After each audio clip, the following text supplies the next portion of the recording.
Take every single person alive right now, all 8 billion of us. Now imagine compressing that entire crowd down until it fits inside one sugar cube, the little kind that sits next to a coffee cup. That's not a metaphor, and it's not a trick of rounding. The math holds up.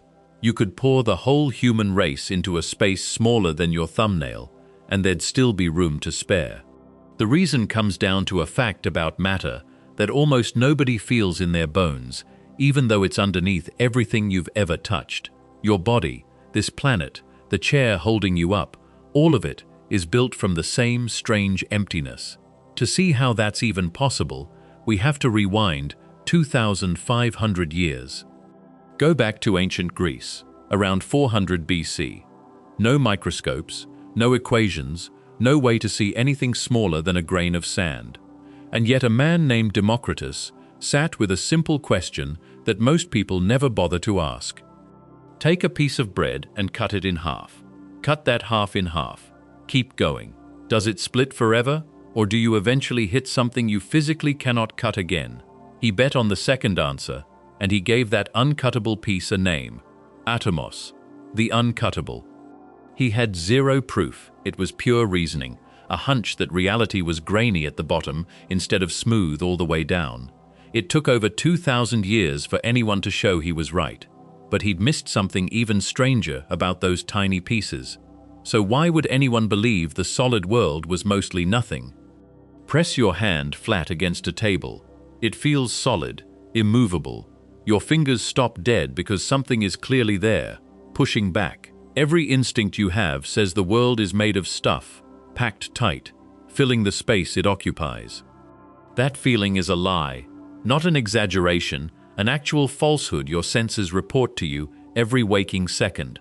The table isn't stopping your hand because it's full, it's stopping your hand for a completely different reason, and the space inside it is closer to empty than to solid. Everything you're about to learn hangs on accepting that first uncomfortable idea.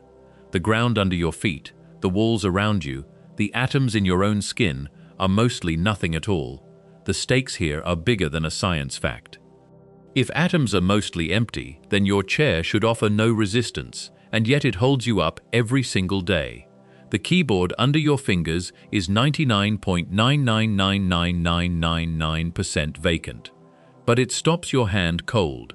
Somehow nothing is pushing back on you with enough force to carry your full weight. It gets stranger. If you could squeeze all that empty space out of every human on Earth, the entire species would fit inside the volume of a sugar cube. Compress the empty space out of the sun and you'd get a sphere barely a mile across, yet still crushing enough to bend light. So which is real, the solid world you feel, or the void the physics insists is there? Why does emptiness feel like stone? What exactly is stopping your hand from passing straight through the desk? One of these claims sounds impossible until you meet the experiment that proved it. Start with something simple. Press your palm flat against a table and push. You feel pressure, temperature, the grain of the wood. Every instinct tells you two solid surfaces are meeting. They aren't. The atoms in your skin never make contact with the atoms in the table. There's always a gap, tiny beyond imagining, but never zero. What you register as touch is a force acting across that gap, a push happening before anything physical ever meets. Follow that through, and it means something quietly disturbing. The hug of someone you love, the ground beneath your shoes, the pen you're holding right now. You have never, not once in your entire life, actually touched any of it. That single idea unravels almost everything you assume is solid. And here's what's strange about that. The illusion is flawless. Your fingertips report smoothness, weight, resistance, a whole convincing world of surfaces, and every bit of it is your brain interpreting a force it can't see. Solidity isn't a property of the stuff itself. It's a sensation, assembled from signals, dressed up as something you can lean on. The floor feels permanent, but permanence is the story your senses tell, not the thing that's actually happening. Once you notice it, you can't quite unnotice it.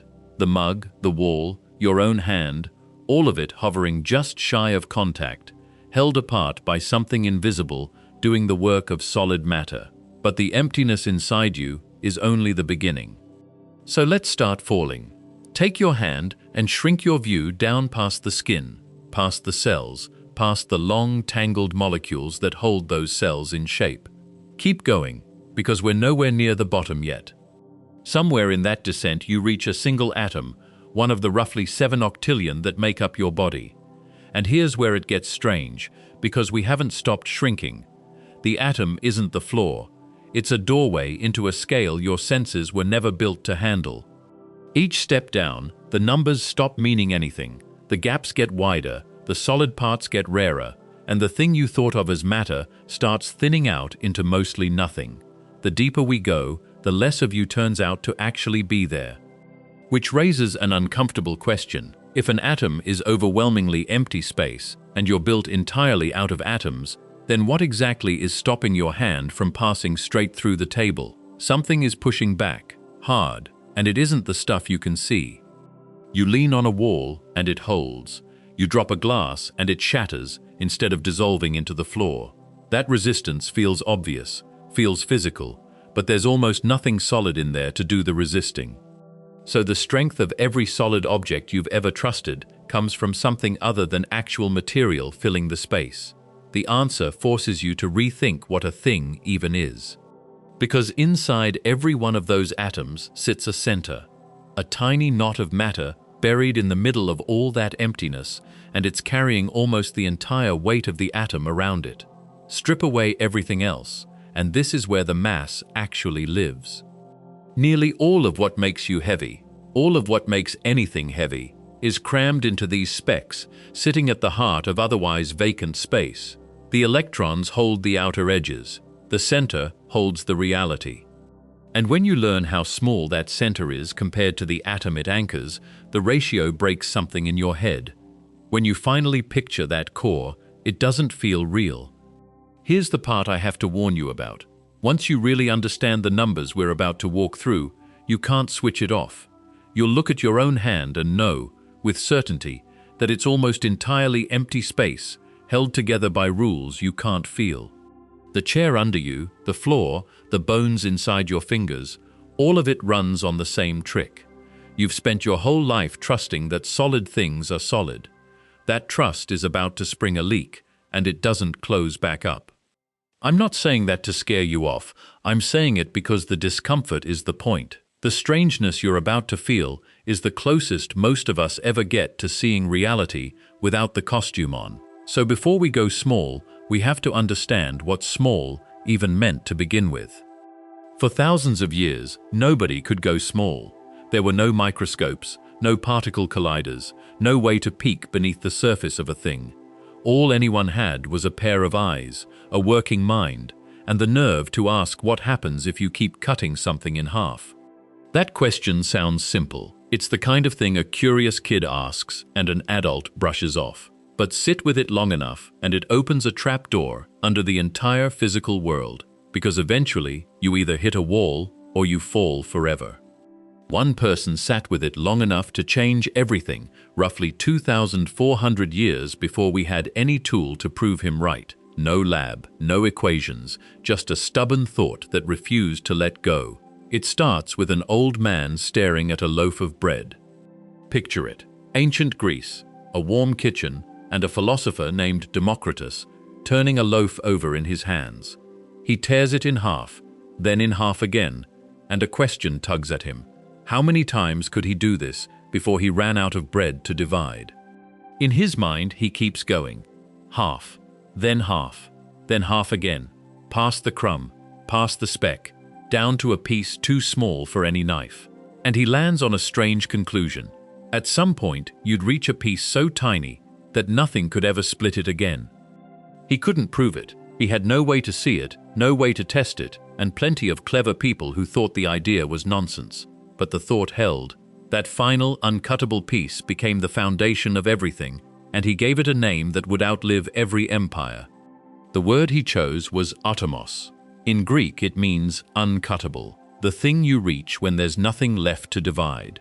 Take any object, snap it in half, then in half again, and keep going. Democritus argued you couldn't do that forever. At some point, you hit a piece so small that no blade, no force, no trick could split it. That piece was the floor of reality. Everything you've ever touched, water, stone, your own hand, was just countless tiny, uncuttable bits arranged in different ways. It was a beautiful idea, and it was pure reasoning. No experiment, no instrument, just a man following a thought until it couldn't go any further. For over 2,000 years, nobody could prove he was right. So the atom sat there, more poetry than science. Philosophers passed it down like a family heirloom, admired and never used. Aristotle preferred a world of 4 elements: earth, water, air, and fire, and his view won for centuries. Empires rose and fell, libraries burned, monks copied old manuscripts by candlelight, and the idea of the uncuttable piece drifted through the margins of history. Nobody could weigh it, catch it, or point to it. For roughly 22 centuries, the atom stayed a hunch, a clever guess that couldn't defend itself. It survived on elegance alone. Then a chemist started weighing things nobody thought to weigh. His name was John Dalton, and around 1803 he did something quietly radical. He mixed elements together and measured the masses that combined, gram by gram. Where others saw messy reactions, he looked for patterns in the numbers. And the patterns were strange. Elements didn't blend in any old proportion.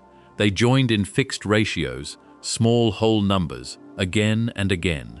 Combine 2 gases and you'd get the same neat mass ratio every single time, never a sloppy fraction in between.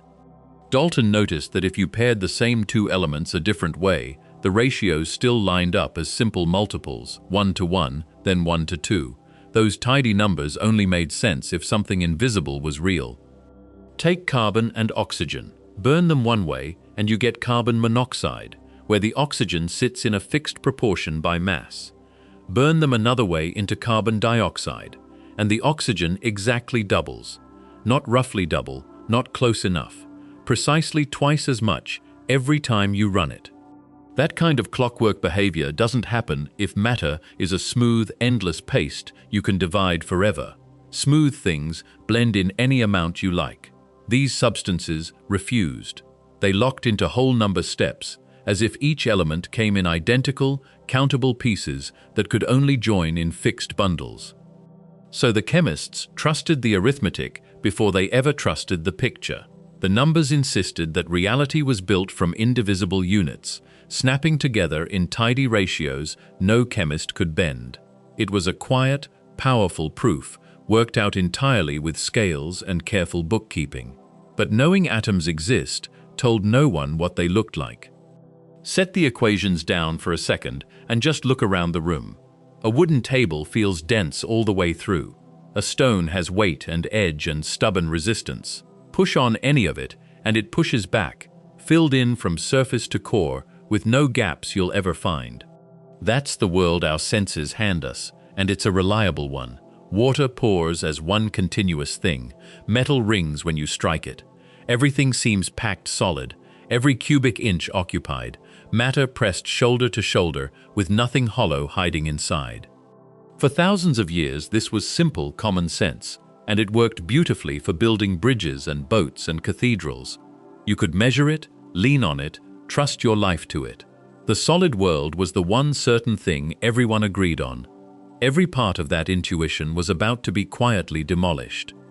Think about the feel of things you've known your whole life. A cold coin pressed into your palm, the smooth grain of a wooden railing worn down by 1,000 hands, a marble that clicks against another marble and stops dead, refusing to pass through. Your fingertips report solidity with total confidence, and they've never once let you down. Lean on a wall and it holds. Set a cup on a shelf and it stays. Every touch, from childhood on, confirms the same comfortable story that stuff is stuff, right where you expect it. That certainty is stitched into how we move through the world, so deep we never question it. But the sensation of a hard surface isn't the surface being crowded with matter at all. It's something far stranger doing the pushing. Nothing about what you feel matches what's actually happening. Here's a detail that sounds obvious until it isn't. When you hold something and feel its weight, You're feeling its mass, but mass tells you nothing about how big something is or how much room it actually takes up. Two objects can weigh the same and be wildly different sizes. A pillow and a brick, a balloon of lead dust and a solid lead cube. Weight lives in one place, size lives in another. We just never notice the difference, because at our scale, they seem to travel together. Down inside the atom, those two things come apart completely. Almost all the weight ends up crammed into a spot so small it barely counts as a place. And the size, the room the atom fills, is made of something else entirely. Remember that gap between weight and size. It ends this whole story. For a long stretch of history, nobody could measure an atom. They could only reason toward it. By the 1800s, chemists were weighing how substances combined and dividing the numbers down, and the answer they kept arriving at was uncomfortable. Atoms had to be almost impossibly small. How small? Line up 10 million of them and you'd span about a millimeter.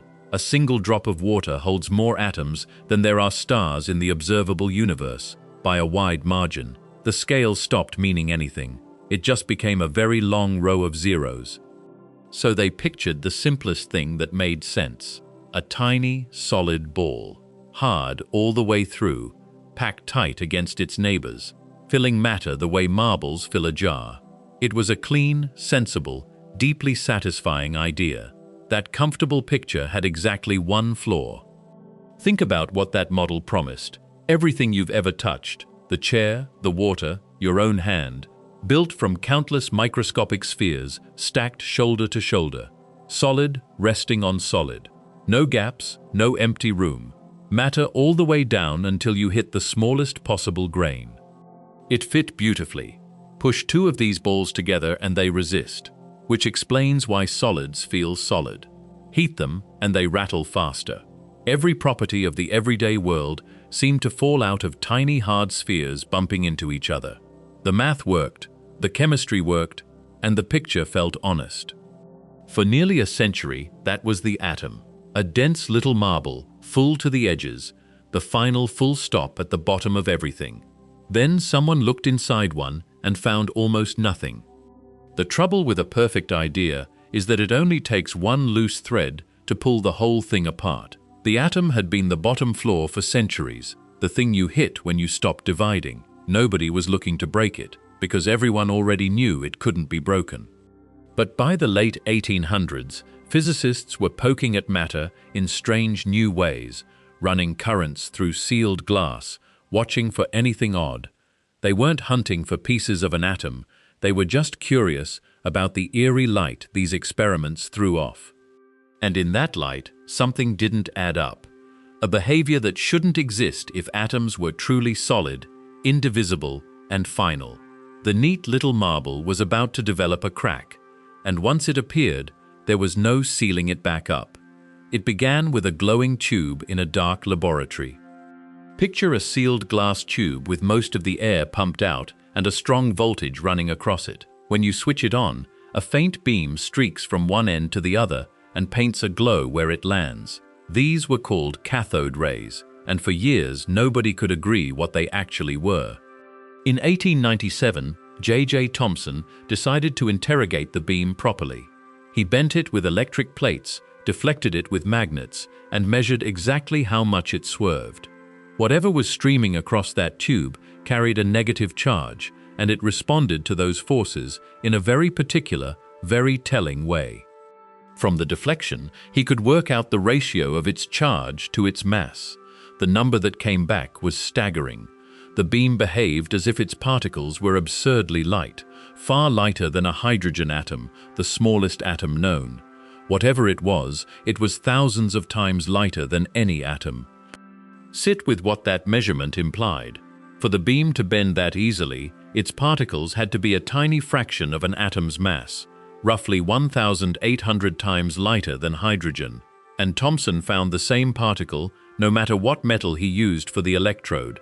It didn't belong to one element, it seemed to come out of all of them. That left only one uncomfortable conclusion. This thing, later named the electron, was a piece of the atom, a part. something you could pull loose from the supposedly unbreakable brick at the bottom of reality. The word atom literally means uncuttable, and here was proof you could cut a piece off. The final full stop suddenly had commas hiding inside it. If atoms had parts, then what held those parts in place? J.J. Thomson had found that negative bit, the electron, and he needed somewhere to put it. His answer, in 1904, was elegant in its simplicity. Picture the atom as a soft ball of positive charge, spread out evenly, with tiny negative electrons stuck all through it.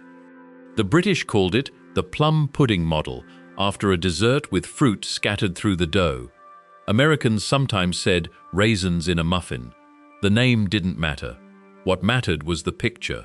Charge smeared out smoothly, electrons dotted inside, everything balanced so the whole thing came out neutral. And it worked, on paper. It explained why atoms had no overall charge. It let you pull electrons off with electricity, which matched what Thomson saw in his tubes. Every box you could tick, it ticked. It felt right for exactly one reason, and that reason was wrong. The reason was comfort. The plum pudding atom was soft, gentle, and even. Nothing inside it was sharp or concentrated. The positive charge just sort of hung there like a fog, and the electrons floated in it like specks of dust in sunlight. That vagueness was the appeal. If the charge is spread thin everywhere, then nothing hits hard. Send anything through such an atom, and it should barely notice. A pea rolling through a cloud of steam doesn't get knocked sideways. It drifts, maybe wobbles a little, and carries on. So for a few years, physicists relaxed. The model matched the numbers they had. It fit the mood of the time, which assumed nature preferred smooth and continuous over sudden and violent. Nobody had a reason to look harder. One experiment was designed just to confirm it. It did the opposite. The plan came out of Ernest Rutherford's lab in Manchester around 1909. The tools were alpha particles, tiny positively charged fragments spat out by radioactive material, moving at roughly 15,000 kilometers per second. Fast, heavy for their size, and easy to detect when they struck a screen and made a faint flash. Two people did the patient work, Hans Geiger and a young student named Ernest Marsden. Their target was a sheet of gold hammered impossibly thin, just a few hundred atoms deep. Gold, because it beats out flatter than almost anything without tearing. The prediction was boring, and that was the point. If Thomson was right, those alpha particles should punch straight through the foggy gold with barely a nudge. Maybe a degree of deflection, no more. They set up the flashing screen in a darkened room, sat down to count the specks of light, and got ready to confirm what everyone already believed. They fired tiny bullets at a sheet of gold and waited.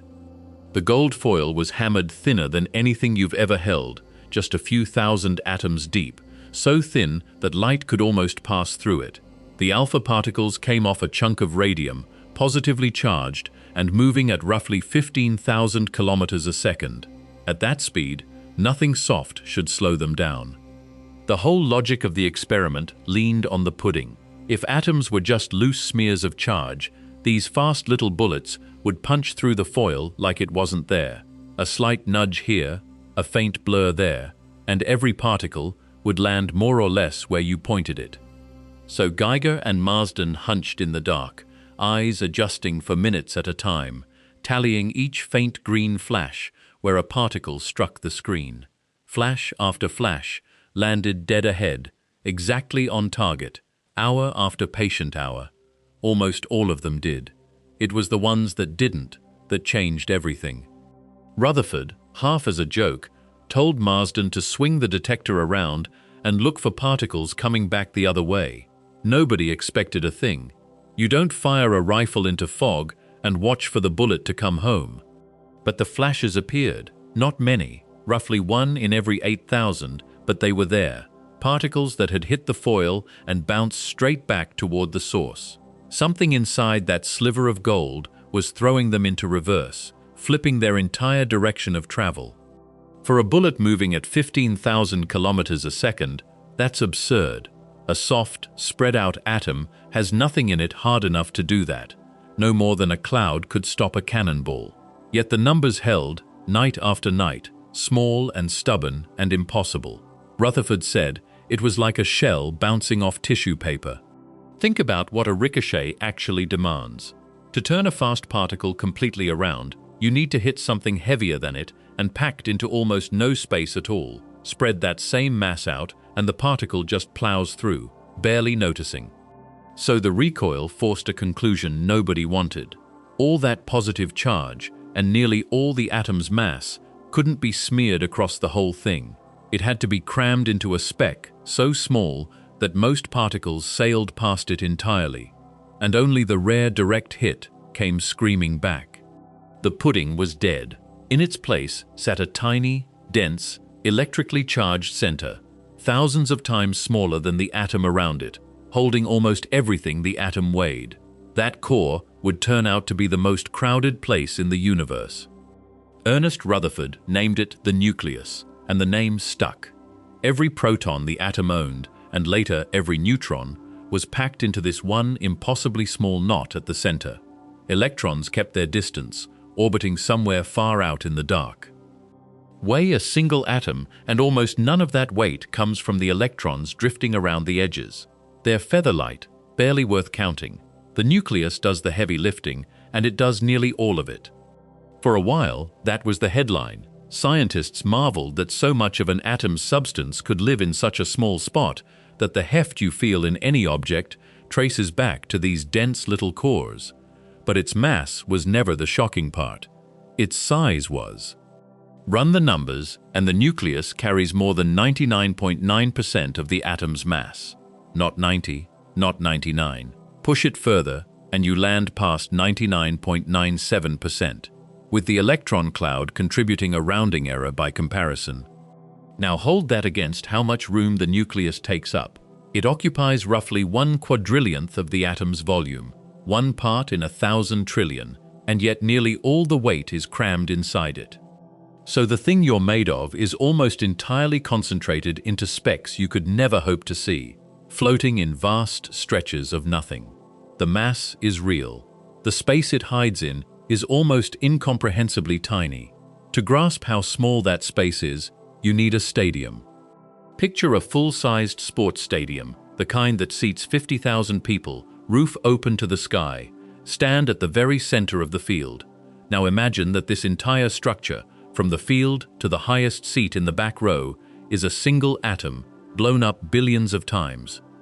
The outer walls, the nosebleed sections, the far reaches of the stands, that's where the electrons roam. They define the atom's edge, the boundary you'd bump into if atoms had skins. All that towering architecture marks out where the atom simply ends. And everything between the walls and the center is empty. No matter, no filling, just distance. Somewhere in that stadium sits the entire mass of the atom. Now walk to the center of that stadium and look down at the 50-yard line. The nucleus is sitting there, and it's about the size of a marble on the grass. That marble is where nearly all the mass lives, packed into a speck you could lose in your palm. Everything from that marble out to the top row of seats is nothing. No air, no dust, no faint haze of matter. Just distance, thousands of times wider than the marble itself, holding a single point of weight in the middle of all that space. Stand there long enough and it starts to feel wrong. The thing that makes an atom is smaller, relative to the whole, than a fly in an empty arena. Almost none of the volume is doing any of the work. And yet that emptiness is what feels solid to your hand. Let's be precise about what's between the marble and the walls, because it matters. If the nucleus is a marble at midfield, the nearest electron is orbiting somewhere up in the nosebleed seats, and the gap between them is genuinely empty. Not thin gas, nothing. Scale it up, and the numbers get uncomfortable. The nucleus takes up roughly 1/4 of the atom's volume. That's a 1, followed by 15 zeros of empty space for every part that's filled. If you removed all that vacuum from every atom in your body, what's left would fit in a speck smaller than a grain of dust. So the stadium is built almost entirely out of gaps, the marble at the center, the far walls, and between them a field so empty it barely qualifies as a place. So what fills the seats? Almost nothing, and it isn't sitting still. Here's where the picture you were taught falls apart. You probably imagine electrons as tiny balls looping the nucleus like planets around a sun. Neat little tracks in the empty seats. They don't do that. Nothing in the atom does that. An electron isn't a dot with an address. It's smeared into a cloud, a blur of possibility spread through the whole volume of the stadium at once.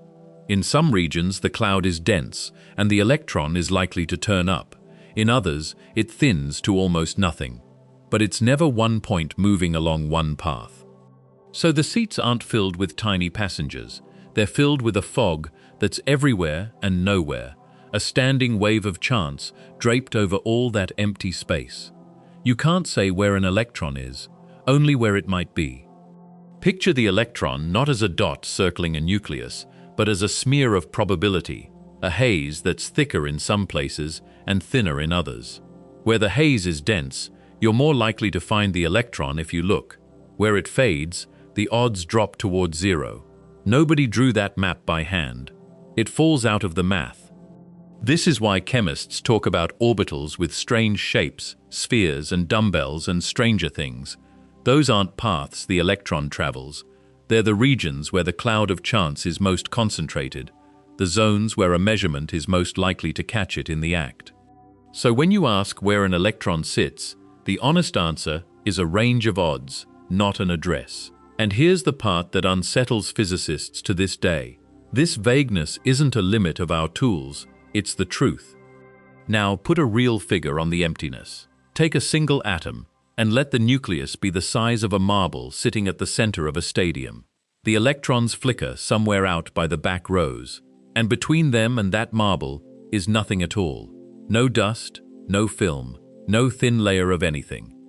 Run the volumes and the number lands cold. An atom is roughly 99.9999999% empty space. 9 nines after the decimal. The solid part, the part with the mass, the part you'd call the stuff, is a rounding error clinging to a vast interior of nothing. Every atom in every object around you carries that same ratio: the table, the walls, the air, the ground under your feet. All of it is built from this near total emptiness stacked trillions of times over. Hold that number, because it's about to be applied to you.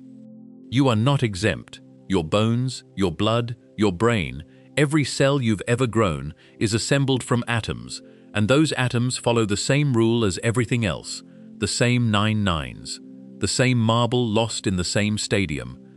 Which means the solid you, the you that fills a chair and casts a shadow and feels utterly, undeniably real, is almost entirely gaps. If you could strip away the empty space and pack the actual matter together, a human being would shrink to something smaller than a speck of dust, a scrap so tiny you'd need a microscope to find it. Everything you think of as substance, the weight, the warmth, the pressure of your own hand on your skin, all of it rests on almost nothing. Everything you are is mostly the space where nothing is. Run the numbers on yourself and they get hard to sit with. The atoms in your body are about 99.99999999996% empty space, and that fraction holds whether we're talking about your bones, your blood, or the neurons firing this thought right now. The stuff that is actually you, the particles with real mass, would fit into a volume you'd struggle to see at all. Think about what that means for your hand resting wherever it's resting. The skin, the muscle, the density you can feel when you press down, every bit of it is scaffolding built around gaps far larger than the things filling them.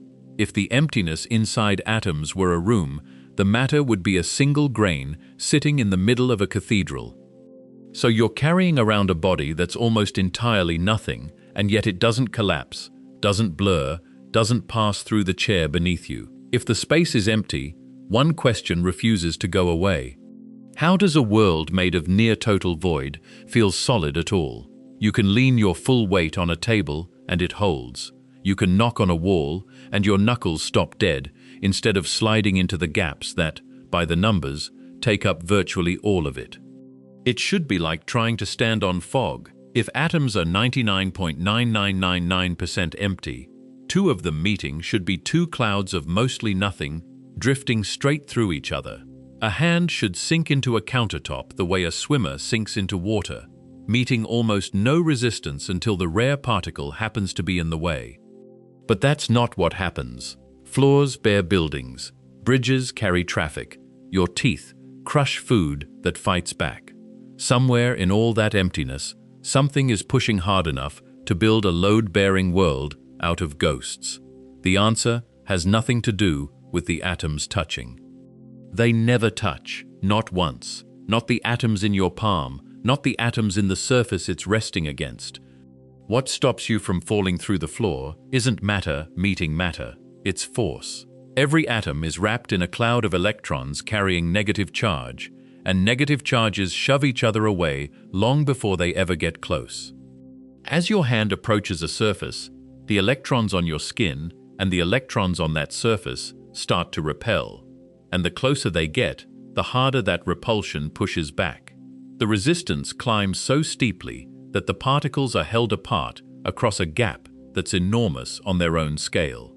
You feel that pushing as pressure, as texture, as the simple fact of a thing being there. So the solidity you've trusted your whole life is a standoff between fields, not a collision between objects. Nothing in your hand ever presses against anything in the table, which means your hand on this table is a kind of hover. Think about that gap. It's tiny, somewhere around a nanometer, far smaller than any wavelength of light you could ever see with your eyes. But it never closes. Every surface you've ever pressed, every handshake, every kiss, sat frozen, just short of contact. Right now, the soles of your feet aren't on the floor. The electrons in your skin and the electrons in the ground are shoving each other apart, and that shove holds you a fraction of a nanometer above the surface you'd swear you're standing on. You feel pressure, weight, texture.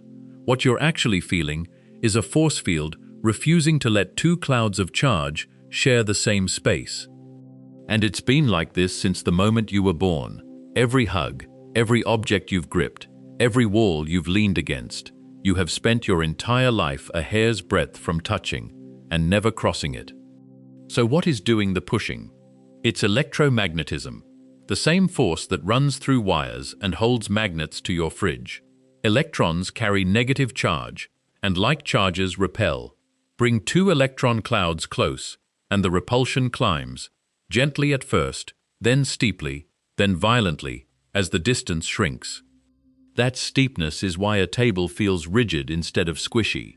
Press harder, and the electrons don't yield much, they push back harder, matching your effort almost exactly. The resistance you call hardness is just this force winning the argument at very short range. Steel, granite, diamond, your own bones, all of it is the same repulsion tuned to different strengths, the same fields saying no. But repulsion alone doesn't explain why matter won't just collapse inward. Here's the problem. Electromagnetism only pushes electrons apart when they're close. It says nothing about two electrons trying to occupy the exact same state, the same spot, the same energy, the same spin. And if nothing stopped that, atoms would cave in on themselves and every solid thing you know would crush down to almost nothing. There's a second law holding the line, and it has nothing to do with charge. It's called the Pauli exclusion principle, worked out by Wolfgang Pauli in 1925. It states that no two electrons can ever share the same quantum state at the same time, not because they repel, but because reality simply forbids it. This is a deeper rule than any force. It's woven into what electrons are, a hard line that stacks them into separate levels and keeps matter puffed out and standing. Break that rule, and the consequences are catastrophic on a cosmic scale. So here's what that rule actually does to you, right now. Because no two electrons can share the same quantum state, they can't pile into the same spot, no matter how hard you push them together. Try to force two atoms to overlap, and their electron clouds simply refuse to occupy the same room. This isn't magnetism, and it isn't the electric charge shoving things apart. It's a purely quantum stubbornness, a flat denial written into the fabric of the particles themselves. The electrons dodge each other into separate energy levels, spreading out, claiming space that nothing else can take. That refusal is why a rock has size, why your hand doesn't melt into the table, why matter takes up room at all. Every object you've ever touched owes its volume to electrons that won't share. This one rule is quietly holding your entire body open. Think about the numbers for a second. Your atoms are almost entirely empty, the nucleus a speck lost in a vast electron haze. Nothing solid is propping that emptiness open. There's just a rule, saying the electrons can't collapse inward and can't stack into the same state. That rule is the scaffolding. It holds the shape of every cell, every bone, every strand of you against the constant pull that wants to squeeze it all smaller. Gravity tugs, charges tug, and still your atoms hold their spacing because the electrons have nowhere legal to go. It's invisible, it costs nothing, and it never switches off. You've spent your whole life leaning on a law of physics you've never felt. Remove that scaffolding and something unthinkable happens to matter. When you pack electrons tighter and tighter, they run out of low energy states to sit in. The exclusion rule forces them up into higher and higher energies, moving faster whether they want to or not. That motion creates an outward push, a resistance to being crushed. Physicists call it degeneracy pressure, and it's unlike any pressure you know. It doesn't come from heat. You could chill this matter to nearly absolute zero and the push would still be there, roaring, because it's born from the quantum rules alone. It's a pressure with no temperature, a force that exists simply because electrons refuse to share a state. On Earth, it's subtle, buried inside everything solid. In space, that pressure is the only thing standing between a star and oblivion. Pick up a single grain of sand, the kind that vanishes between your fingers. That speck is about 0.5 millimeter across, small enough that you'd lose it in a fold of your skin, and yet inside it sit roughly 114. That's a 43 followed by 18 zeros. Try to picture that. If you counted one atom every second, without sleeping or stopping, you wouldn't finish that one grain in 1 trillion years. You wouldn't finish before the last stars burned out. The universe itself isn't old enough to let you count the sand you flick off your hand. And that's just one grain, not a beach, not a dune, not a handful, one. The number is so far past anything your senses evolved to handle that it stops feeling like a number at all. Now imagine that number growing until it describes a person. A human body runs to about 7 octillion atoms. Written out, that's a 7 with 27 zeros trailing behind it. Take every grain of sand on every beach and in every desert on Earth, and you'd still need to multiply that by thousands to reach the count sitting inside your own skin right now. Most of it, around 65% by mass, is oxygen, locked up in the water that fills your cells. Another 18% is carbon, 10% hydrogen, a few percent nitrogen and calcium, and then a scatter of everything else. Iron you could fit on a nail head. Enough phosphorus to strike a few matches. These atoms have been recycled for billions of years, passed through stars and oceans and other living things before they briefly became you. You aren't so much a thing as an arrangement, a pattern holding 7 octillion pieces in formation. All those atoms, and almost all of it, is empty. Here's what that emptiness actually means. If the nucleus of an atom were the size of a marble, the nearest electron would sit hundreds of meters away, with nothing but void in between. Scale that marble up to a real marble, and the atom stretches across a football stadium. Everything solid you've ever touched is built from that same almost nothing. So the body you think of as dense, warm, physical, is really a lattice of forces strung around specks of matter separated by enormous gaps. What holds you together isn't stuff pressed against stuff. It's fields, charges pushing and pulling across distances that are vast compared to the particles themselves. Strip away the empty space, collapse every electron cloud down to the actual matter, and the thing you call your body would shrink past anything you could see. You are mostly a shape held open by repulsion, a ghost of forces wrapped around a whisper of substance. The idea sounds like poetry until you do the math. So let's actually run the numbers, because they're waiting there whether you like them or not. Every atom in you is roughly 99.99999999999996% empty space. That's not a rounding error or a figure of speech. It's the literal ratio between the tiny nucleus and the vast cloud of nothing it sits inside. Later, we're going to take that percentage and apply it to your whole body, all 7 octillion atoms of you, and squeeze out every gap. The answer is a specific size, a real object you could hold or lose. When you see how small it gets, the word emptiness stops feeling abstract and starts feeling like a threat. But the calculation only works if we understand what the nucleus really is, and that's where things get strange. Because that dense little core, the one thing in you that feels solid and certain, is hiding a secret of its own. But first, we have to go smaller than the nucleus itself. Picture the nucleus as a marble sitting at the center of a cathedral. That marble is where all the mass lives, all the weight, all the substance you'd have left if the emptiness vanished. It feels like the one place the emptiness finally stops. It doesn't. Zoom into that marble and it splits into smaller balls, protons and neutrons, packed together like a cluster of grapes. And here's the part that should unsettle you. Those balls aren't touching in the way you'd expect either.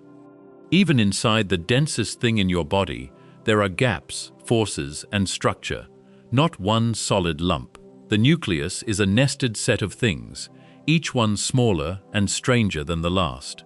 We reached the center and found it wasn't a floor at all. The thing we called dense is mostly empty too. Let's slow down and look at what's actually in there. A nucleus is built from 2 kinds of particle, protons and neutrons, and together we call them nucleons. Hydrogen keeps it simple with a single proton. Carbon carries 6 protons and 6 neutrons. Uranium crams in more than 230 of them. The protons carry positive charge, and by all rights they should fly apart, since like charges shove each other away hard. Something has to hold them in place against that push. That something is one of the strongest forces in nature, and it only reaches across the tiny width of the nucleus itself. So they sit there, protons and neutrons, bound tight in a knot too small to picture.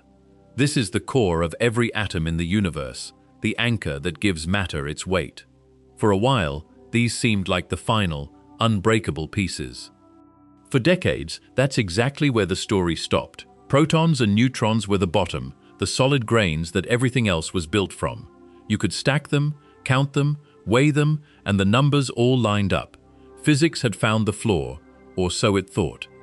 But the more carefully people measured a proton, the less it behaved like a simple ball. It had a size, a spread, a way of scattering things that bounced off it, that a true point should never show. Something inside was pushing back in a pattern, like there were shapes hidden under the surface. So in the 1960s, they did the only thing that ever really works down here. They took protons and fired them at each other at a fraction of light speed, then watched how the debris flew. The results didn't match a solid object at all. Smash them hard enough, and 3 shadows fall out. Those 3 shadows have a name: quarks. Every proton and every neutron is really a tiny bag holding 3 of them, whirling around each other faster than you can meaningfully imagine. They're not sitting still inside there. They're a blur of motion, trapped in a space smaller than the particle they build. A proton hides 2 up quarks and 1 down. A neutron flips it, 2 downs and 1 up. That single swap, 1 quark traded for another, is the entire difference between the particle that defines an element and the one that just adds weight. Change 1 shadow, and you change what kind of matter you're holding. And here's where it stops behaving. You can chip electrons off an atom, you can break the nucleus apart, but a single quark on its own has never once been seen. You can never pull one out alone, and that's stranger than it sounds. The reason is a force unlike anything in your everyday world. Gravity and magnetism fade as things move apart. The force gluing quarks together does the opposite. The farther you drag 2 quarks, the harder they pull back, like a spring that only gets stronger the more you stretch it. Physicists gave the messenger of that force a fitting name, the gluon, and it flows between quarks in a storm that never lets up. Up close, the quarks are almost free to drift, reach past a certain distance, and the tension climbs without limit, holding them in a grip nothing can loosen from outside. So when you pour energy in to yank one loose, that energy doesn't free it. It builds until there's enough to conjure brand new quarks out of empty space, and they snap onto the ends before anything can escape. Try to separate them, and the universe simply makes more. Think about every other force you know. Gravity fades with distance. Magnets weaken as you pull them apart. The strong force does the opposite. The farther you stretch two quarks, the harder it yanks them back, like a rubber band that gets tighter the more you pull. Physicists call this confinement, and it means no quark has ever been seen alone. Not in any collider, not in any experiment, not once. Slam protons together at nearly the speed of light, and you never knock a bare quark free. You just get more particles, each one still hiding its quarks inside. So a quark spends its entire existence locked to its neighbors, buzzing inside a cage it can never leave, held by a bond that only grows crueler with escape attempts. And this trap is where almost all your weight secretly comes from. Here's what should unsettle you. Add up the 3 quarks inside a proton, and their actual mass accounts for barely 1% of the whole thing. The up and down quarks weigh almost nothing on their own. So where does the other 99% live? It lives in the fields, the raging tension of the strong force, snapping those quarks back every time they drift. That binding energy, the sheer effort of holding the cage shut, has weight. The struggle itself is heavy. Every proton in your body is 99% pure trapped energy and about 1% matter. The particles are almost a rounding error. What you weigh on a scale is mostly the cost of keeping quarks confined, which means your body's weight is mostly not made of stuff at all. This is where a familiar equation stops being an abstraction. E equals mc squared doesn't just say energy can become mass in some distant star. It says energy is mass right here, inside every atom you're made of. The gluon fields carry no weight sitting still, but they're never still. They churn and flex and snap at close to light speed, and all that motion, all that locked-in energy shows up on the scale as solid, undeniable mass. So the pound of flesh you can hold isn't heavy because of the tiny specks inside it. It's heavy because those specks are moving, straining, caught in a storm that never stops. You are heavier because things inside you are trapped in a frenzy. Zoom into just one proton, and the calm picture you were taught falls apart. There aren't 3 neat little balls sitting still in there. The inside is boiling. Quarks flicker in and out of existence. Gluons snap between them thousands of trillions of times faster than you can blink, and the whole thing churns at speeds close to light.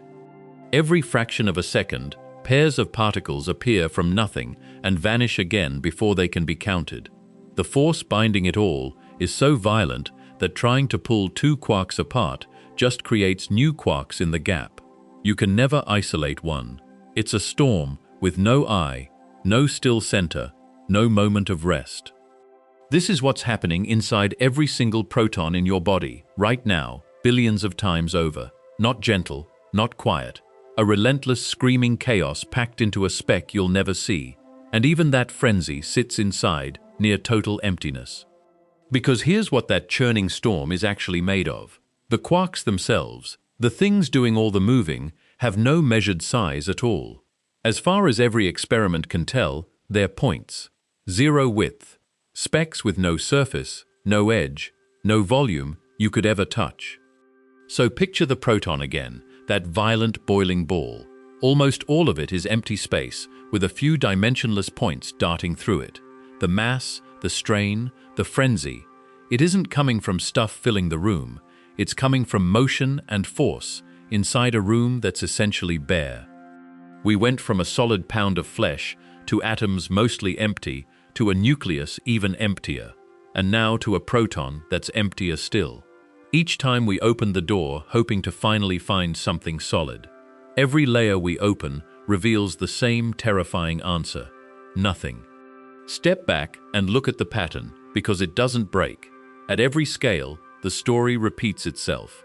The object looks solid, you zoom in, and the solidity dissolves into gaps. Then whatever's left in those gaps turns out to be mostly gaps too. Your hand is 99.999999% empty. The atom is a stadium with a fly at the center. The nucleus is packed dots, separated by void. The proton is points swimming in space. Not one of these layers gave us a floor to stand on. There's no bottom shelf where matter finally becomes the hard, dependable stuff we imagine. It's emptiness, wrapped in emptiness, all the way down as far as we've managed to look. So we have to ask how far down smaller can even go. So keep shrinking. You've split the atom into a nucleus and a haze of electrons, cracked the nucleus into protons and neutrons, and pulled those apart into quarks. At every step, the ruler gets shorter and the world gets stranger. But is there an end to it? A point where you simply can't cut anything in half again? For centuries, the honest answer was, we don't know. Maybe smaller is like counting, endless, and you could always zoom in tighter with a good enough microscope. Every time science thought it had found the tiniest brick, someone came along and split that brick too. The pattern almost dares you to believe it never stops. But it does stop, and not because our instruments run out of steam. Something in the rules of the universe draws a line, a scale so small that asking for anything smaller stops making sense. Physics says there's a flaw, and it's almost unimaginably deep. To understand that flaw, you have to meet the strangest rule in all of physics. In the everyday world, you can know exactly where a ball is and exactly how fast it's moving, both at once, no trouble. Down among electrons and quarks, nature flatly refuses to let you have both. It's called the uncertainty principle, and it isn't about clumsy measurement or bad equipment. Pin down a particle's position with great precision, and its motion turns into a blur of possibilities. Pin down its motion instead, and its location smears out across space. The more you nail one, the fuzzier the other becomes, and that trade is baked into reality itself. So a particle isn't a tiny dot sitting somewhere waiting to be found. It's more like a smear of chances, a cloud of maybe that only sharpens into an answer the instant you look. At small enough scales, reality stops behaving like reality. Think about what that actually means for the idea of measuring. To see something, you have to bounce something off it, light or another particle. But the smaller your target, the shorter the wavelength you need, and shorter wavelengths carry more energy. So the very act of looking slams the thing you're studying and sends it careening off somewhere new. You can't sneak a peek without changing what you're peeking at. There's no gentle observation down here, no way to be a fly on the wall. Certainty isn't hiding behind better tools. It genuinely isn't there to be found, and the closer you push, the more the sharp edges of the world dissolve into fog. And it gets worse the deeper you go. Zoom in far enough, and even the calm, empty stage that everything sits on starts to tremble and churn. Push further, and space itself starts to lose meaning. But there's a hard stop waiting for you, a place where the shrinking finally ends.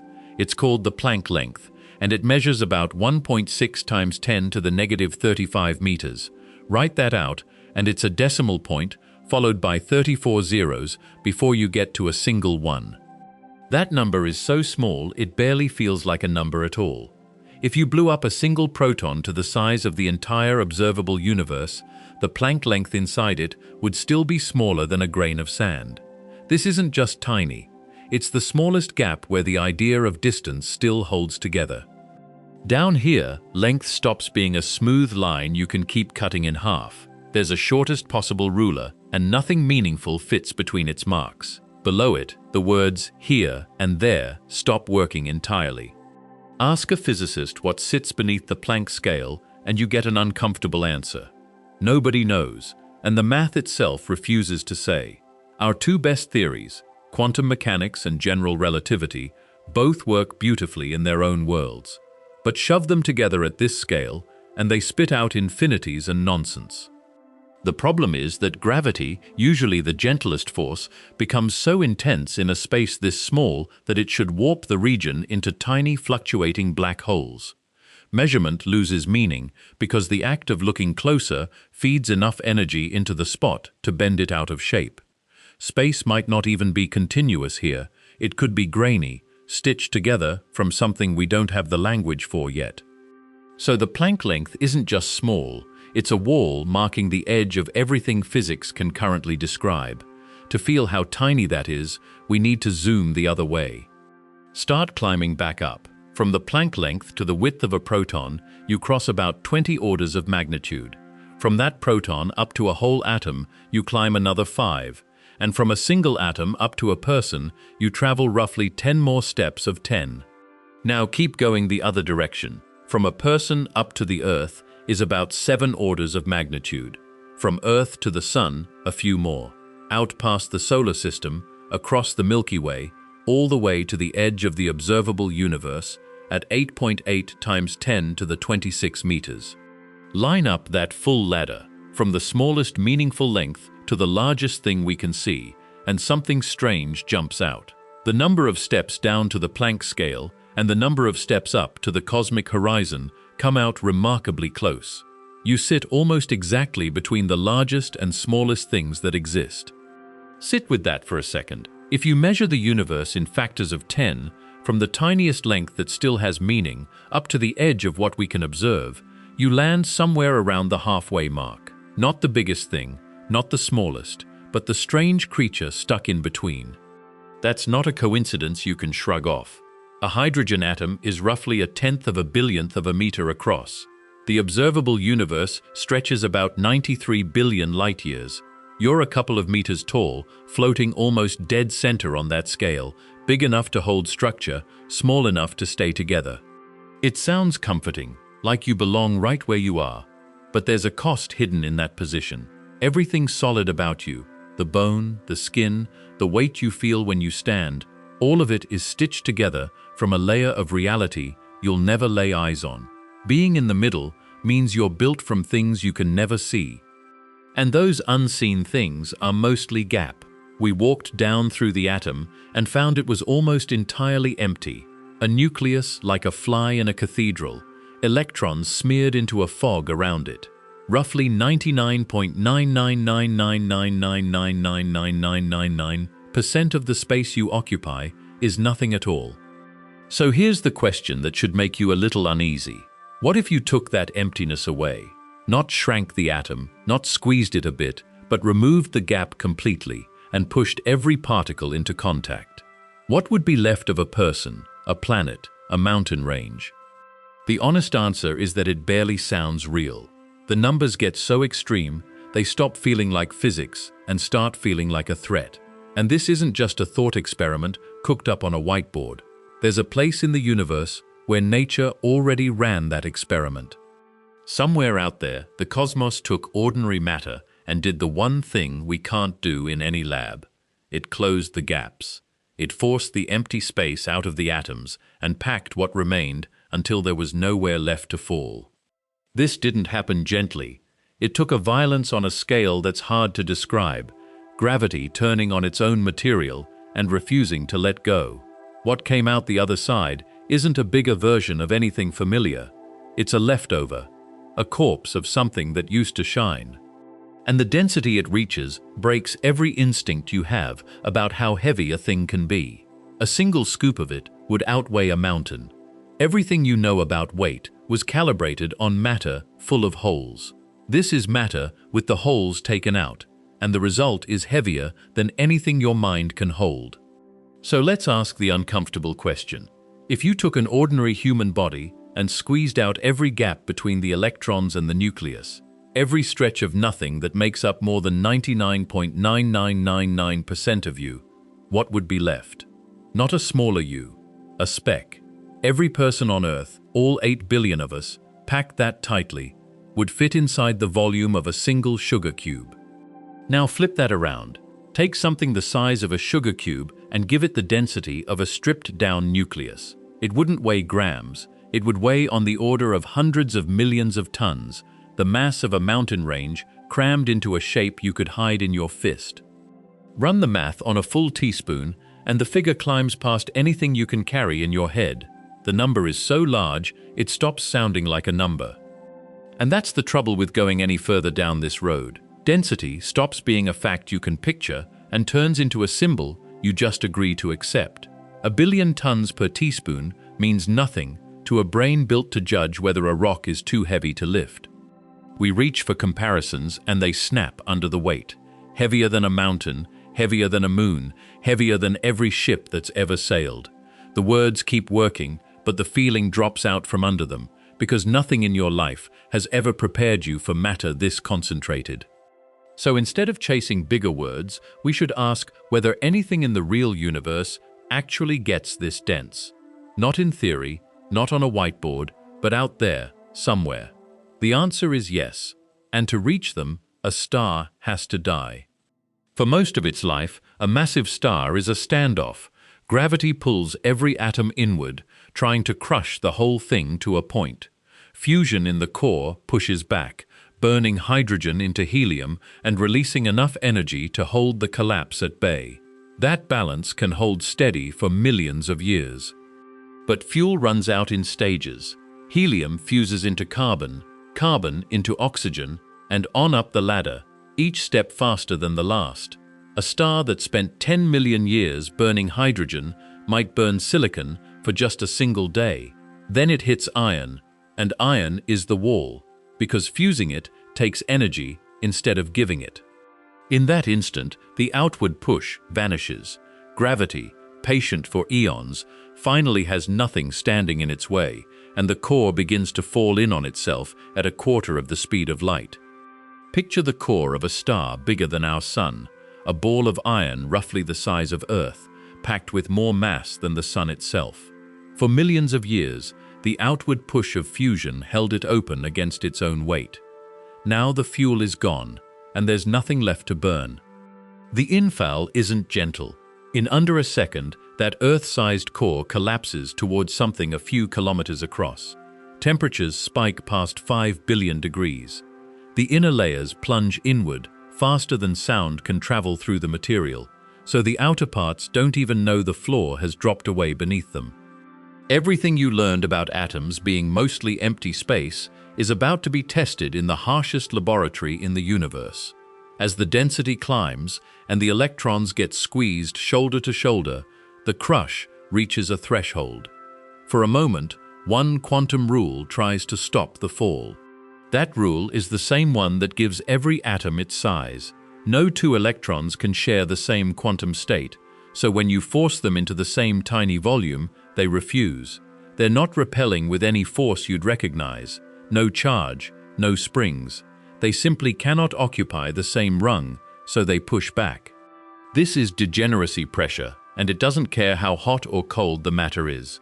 It's why a white dwarf, the leftover core of a smaller star, can sit stable forever, holding up a sun's worth of mass in a sphere the size of Earth. For a heartbeat, that same stubborn refusal digs in against the collapse. But there's a ceiling. Above roughly 1.4 times the sun's mass, gravity's pull-out muscles even that quantum defiance. The electrons are moving near light speed and still losing ground. When even that fails, matter does something it was never supposed to do. The electrons, crushed with nowhere left to go, get driven straight into the protons. Each pairing snuffs itself out, an electron and a proton merging into a neutron and releasing a ghostly particle called a neutrino. In a single second, the collapse fires off more neutrinos than the sun will emit in 10 billion years. Think about what just happened to the atom. That vast interior emptiness, the gulf between the tiny nucleus and its distant electrons, is gone. The electrons that define the atom's size have been erased, folded into the nucleus itself. The delicate architecture that gave matter its volume, the thing that made a solid floor feel solid, has been undone. There are no atoms anymore, no shells, no orbits, just neutrons packed skin to skin with nothing in between. What remains is barely matter as you know it. What's left is called a neutron star, and it's the closest thing the universe makes to a solid object without any gaps. Take a star more massive than our Sun, strip out the empty space that atoms rely on, and this is the residue. A city-sized sphere, maybe 20 kilometers across, holding more mass than the Sun. Think about what that means for a second. The Sun is 1.4 million kilometers wide. We just crammed all that material, and then some, into a ball you could drive across in 10 minutes. The space between the electrons and the nucleus, the void that made atoms mostly nothing, is simply gone. So the density climbs to numbers that stop feeling like measurements and start feeling like threats. Every cubic centimeter now holds what used to be spread across a whole atom's worth of emptiness, multiplied by trillions. A single spoonful of it outweighs a mountain range. Let's be precise about that spoon, because the number deserves it. Neutron star material runs around 1 billion tons per teaspoon, with many. Not a truckload, not a building. 1 billion tons sitting in the same volume as a bit of sugar. Scoop that spoonful and set it on Earth, and it wouldn't sit there. It would punch straight through the crust, because nothing we have could hold that weight in that space. The floor, the bedrock, the mantle underneath, all of it is mostly empty by comparison. And here's the part that should sit heavy. That density isn't some exotic material the universe invented from scratch. It's ordinary matter, with the gaps taken out, the same protons and neutrons you're built from, just compressed to their true size. This is what you'd look like with the emptiness removed. So run the experiment on yourself. Take your body, every atom of it, and do to it exactly what gravity did to that star. Collapse the electron shells, push the nuclei together, squeeze out all the space that gives you a shape and a size and a place to stand. You weigh, say, 70 kilograms. That mass doesn't change. Matter isn't being destroyed here, only rearranged into the tiny fraction of volume it actually occupies. Everything you are stays present, just packed to neutron star density. The question is how big the leftover would be, and the answer keeps shrinking as you follow the logic down. Not a person, not a marble. Something far smaller than your intuition will let you accept. The size you'd shrink to is almost insulting. Take everything you're made of and squeeze out the empty space, the gaps inside every atom where nothing lives at all. What's left, the actual matter, the nuclei packed shoulder to shoulder, wouldn't fill a coffee mug. It wouldn't fill a thimble. For a body around 70 kilograms, the true substance collapses down to something smaller than a grain of sand. All that height, all that reach, all that weight you carry around, reduced to a speck you could lose in the folds of your hand. The person you see in the mirror is mostly the arrangement, the scaffolding of forces holding those specks apart. Strip the scaffolding away and you're barely there. Now scale that from one body to every body alive. There are roughly 8 billion of us right now, spread across every city, every coastline, every crowded street. Picture all of them at once, the full weight of the human species standing on one planet. Now do to all of them what we just did to you. Drain the emptiness out of every atom in every person. Pack the pure matter together with nothing wasted in between. 8 billion lives, all their substance, gathered into a single volume. That whole crowd, every face you've ever seen, and billions you never will, would fit inside a space smaller than a sugar cube. The entire human race, condensed to something you could hold between 2 fingers. The total is smaller than anything you'd guess. And here's where it turns colder. That crushing density we borrowed from a neutron star, matter so tight a spoonful outweighs a mountain, isn't the floor. It isn't even close to the limit of how far things can fall. A neutron star holds itself up by a razor-thin margin, the particles inside refusing to be pushed any nearer. But that resistance has a breaking point. Add enough mass, roughly 2 to 3 times the Sun's, and the standoff fails. When it fails, nothing steps in to take over. There's no next layer, no harder material, no last line of defense waiting underneath. Push past it, and gravity wins forever. So the neutrons give way, and what's left keeps falling. Once a core more than about 3 times the Sun's mass runs out of anything to push back, there's no pressure in the universe that can stop it. The matter that spent its whole existence resisting gravity just stops resisting. What forms isn't a bigger, denser ball. It's a region where the collapse never ends, wrapped in a boundary called the event horizon. Cross it, and every path you could take, in every direction, leads inward. Escape isn't hard there. It's not a direction that exists anymore. Everything that made atoms atoms is gone. No protons, no neutrons, no orbitals, no structure of any kind. The bookkeeping we use to describe matter simply runs out of terms. Here, even size surrenders to something we can't describe. Follow the matter down past that horizon, and the equations point somewhere unbearable. Density climbs, then keeps climbing, and the numbers don't settle on a floor. They race toward infinity, at a place general relativity calls the singularity, a point with zero volume and no width at all. Think about what that means for the question we started with. We kept asking how small things can get, shrinking from a sugar cube to an atom to a nucleus to a neutron. The singularity is that shrinking with no stopping point, matter squeezed into something smaller than any length we can name. Our physics doesn't survive the trip. The math breaks, the words break, and we're left describing a place we can't actually picture. It's the emptiness question taken to its horrifying conclusion.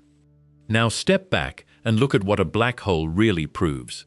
Every stage of collapse, from a dying star to crushed neutrons, was matter losing a fight it was always going to lose. The structure holding things apart was never permanent. It was a stalemate that only lasted while the pressure held. The same forces that let a neutron star exist are the forces holding your chair together right now. The difference is only how much weight is pressing down. Add enough mass, and every solid thing follows the same road toward that point of no return. So the floor, the walls, your own bones, they're not built on something firm underneath. They're built on a balance of forces that wins today and could, with enough gravity, lose completely. Which means the ground under you is more fragile than it feels. Think about how close that margin really is. In a neutron star, gravity squeezes so hard that electrons get crushed into protons, and the whole thing collapses down to about 20 kilometers across, while holding more mass than the sun. That's the entire structure of ordinary matter losing its fight, all at once. And the trigger isn't exotic, it's just weight. Pile up enough of it, past roughly 1.4 solar masses, and the outward push that normally holds atoms apart simply can't keep up anymore. The empty space inside every atom, the space that makes up almost all of you, gets folded away like it was never there. So the difference between the solid world you're standing on and a collapsed point of pure density isn't some deep, unbreakable law of nature. It's a balance, and balances can tip. Only one thing keeps you from that fate right now. It's a rule, not a wall. Electrons refuse to share the same quantum state, and that refusal creates a pressure that pushes back against being packed too tightly. Physicists call it degeneracy pressure, and it has nothing to do with electric charge or anything you could touch. That single rule is what holds your atoms at their normal size. It's why your hand stops at the table instead of sinking through it. Strip that rule away, let gravity overpower it the way it does in a dying star, and the electrons have nowhere left to hide. The structure gives out. So the solidity you trust every second of your life rests on a quantum bookkeeping rule about states that can't overlap. Not stone, not steel, not contact. A rule. And now you can see all the pieces sitting on the table. It's time to put every piece together and answer the opening. Start with the emptiness. If an atom were the size of a stadium, the nucleus would be a marble at the center, and the electrons would be specks out near the seats, with nothing in between. Then add the forces, the quantum rules doing all the work of keeping that near-total void from collapsing. Now stack up the scale. Trillions upon trillions of those mostly empty atoms held apart by rules instead of substance, forming everything solid you've ever leaned on. Take the space out, and what's left of a human body could fit in a volume smaller than a grain of dust. That's the whole picture. Emptiness, forces, and the sheer numbers, all pointing at one number that sounded impossible when we started. The sugar cube, from the beginning, is about to make sense. So here's where we've landed. An atom is almost entirely empty, a tiny dense nucleus with electrons swarming a region 100,000 times wider. Scale that nucleus up to a marble, and the nearest electron sits blocks away, with nothing but field in between. Your body runs on that same trick, roughly 7 octillion atoms strung together, each one mostly vacant. The solidity you feel right now, the chair pushing back, the floor holding you up, none of it comes from stuff filling space. It comes from forces refusing to let those empty shells overlap. We've measured the nucleus, counted the atoms, weighed the void. Every tool from the last hour is finally sitting on the table at once. So let's do the thing this whole video has been circling. Watch what happens when we finally subtract the empty space. Take every human on Earth, about 8 billion bodies, and strip out the gaps, not the atoms themselves, just the emptiness inside them, the vast field-filled distance between each nucleus and its electrons. Keep only the true matter, the nuclear cores where nearly all the mass actually lives. The nucleus holds more than 99.9% of an atom's weight, while taking up a trillionth of its volume. So when you delete the space, the mass barely changes, but the size collapses by a factor of hundreds of trillions. Pack those bare nuclei shoulder to shoulder at nuclear density, roughly 400 million tons per teaspoon. Run that for all 8 billion of us at once. Every skeleton, every cell, every breath of living human matter, crushed down to the density of a neutron star's heart. The number that comes out the other side is small enough to hold. The answer resolves the very first thing you saw. The entire human race, all 8 billion of us with the empty space removed, fits inside a volume about the size of a sugar cube, a single cube you could balance on a fingertip. That's not the mass shrinking, remember. Every gram is still there. It's the nothing being folded away. The sugar cube from the very beginning wasn't a metaphor. It was the literal answer, waiting the whole time. All the weight of humanity, the same weight it's always had, hiding inside a lump you'd stir into coffee without a second thought. That's what emptiness really means at this scale. Not weightlessness, just distance, mile after mile of field standing in for solid ground. And that same shrinking happens, in miniature, inside every atom of you. Pick a single atom out of your fingertip. Almost all of its mass sits in the nucleus at the center, a speck so small that if you blew the atom up to the size of a football stadium, the nucleus would be a grain of rice on the 50-yard line. Everything between that grain and the seats is electrons, and they aren't little balls filling the gap. They're smears of probability, thinner than fog. So the same trick from the sugar cube plays out here, just shrunk down billions of times. Squeeze out the empty part of one atom, and what's left wouldn't be visible to your eye. Now multiply that by the roughly 7 octillion atoms in your body, each one mostly gap. Every cell, every bone, every thought riding along your nerves is built from these hollow little stadiums stacked wall to wall. The stuff you'd call real is a rounding error inside them, which means the you feel is almost entirely absence. Run the numbers and it gets colder.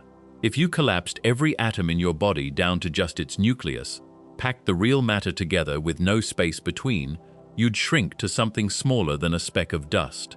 Your whole shape, your face, your hands, would compress to a dot you could barely find. That's the tragedy hiding in the mirror. The person you've lived inside your entire life is 99.9999% nothing, and the tiny remainder is scattered so far apart it might as well be alone. What holds it in the shape of a human isn't the matter itself. It's rules, forces and fields, invisible tension between charges, deciding how far each speck can drift and how close another can come.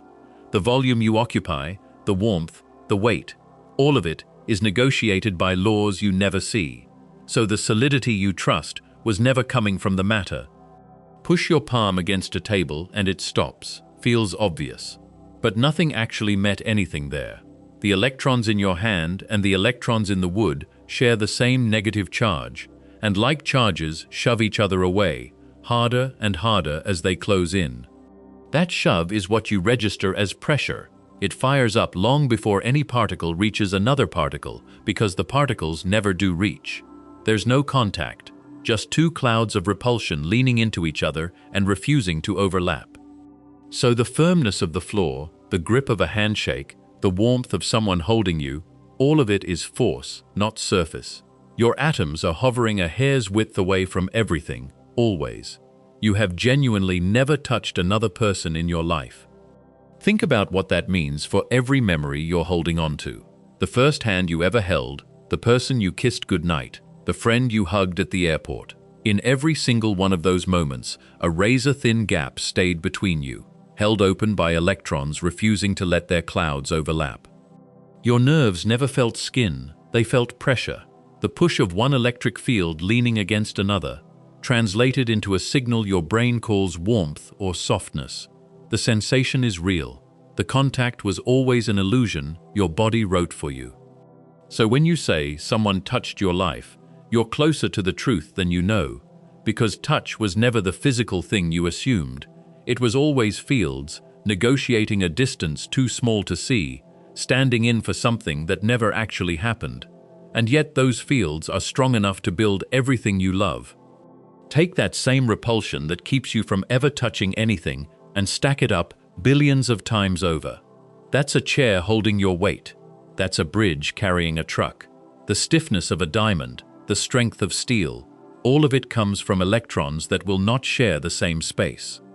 Nothing is propping up a mountain from the inside. There's no solid core doing the work. It's fields, arranged in patterns so consistent they can hold a shape for 1 billion years and never blink. Emptiness, locked into a lattice, behaving like the most reliable thing you've ever leaned on. You walk across a floor that's 99.9999% nothing, and it carries you without a thought. The whole architecture of your day, every surface you trust, is a scaffolding of forces pretending to be substance. The weight of you tells the same impossible story. Here's where it gets strange. Step on a scale, and it reads maybe 70 kilograms. You'd assume that number is counting the stuff inside you, the actual matter, the particles piling up. It isn't. Almost all of that reading comes from something with no size at all. Deep inside every proton, tiny quarks are bound together by a force so intense the energy of that binding dwarfs the quarks themselves. And energy has mass. Einstein's equation runs both directions. The violent, invisible glue holding your particles together weighs far more than the particles do. So when the scale shows your number, it's mostly weighing motion and tension, the furious energy of forces locked in a standoff. The specks you thought of as your building blocks contribute a sliver. Almost none of your weight is the stuff you imagined. Think about what that actually means. If you gathered every quark and electron in your body and weighed just those particles, you'd account for maybe 1% of the number on the scale. The other 99% is binding energy, the relentless force gluing quarks together inside every proton and neutron. That energy has mass because of the most famous equation we've got, E equals mc squared. Energy and mass are two readings of the same thing. So the strong force, straining to hold 3 tiny quarks in place, weighs more than the quarks themselves by a factor of about 100. You are not a pile of solid dots stacked into a shape. You're a knot of tension, a standing wave of energy that happens to hold a pattern. The matter is almost an afterthought. So what, exactly, are you actually made of? You're made of force. The pull that keeps quarks from flying apart, the fields that repel one atom from the next, the charge that shapes every molecule you're built from. Strip that away, and there's barely anything left to point at. You're made of energy locked in motion, particles that never sit still, vibrating at speeds you can't feel because they've been doing it since before you were born. And you're made of distance. The gaps inside your atoms dwarf the specks within them, so most of your volume is simply nothing at all. So the person in the mirror is mostly empty space, wrapped around a little trapped energy, wearing the outline of a body. The solid you, the weight, the warmth, the sense of being here, rests on almost nothing. That should feel terrifying, but there's another way to see it. The same emptiness that makes you feel like a ghost is exactly what lets you exist. If atoms were solid all the way through, they couldn't bond, bend, or rearrange. Chemistry only works because there's room inside for electrons to shift and share.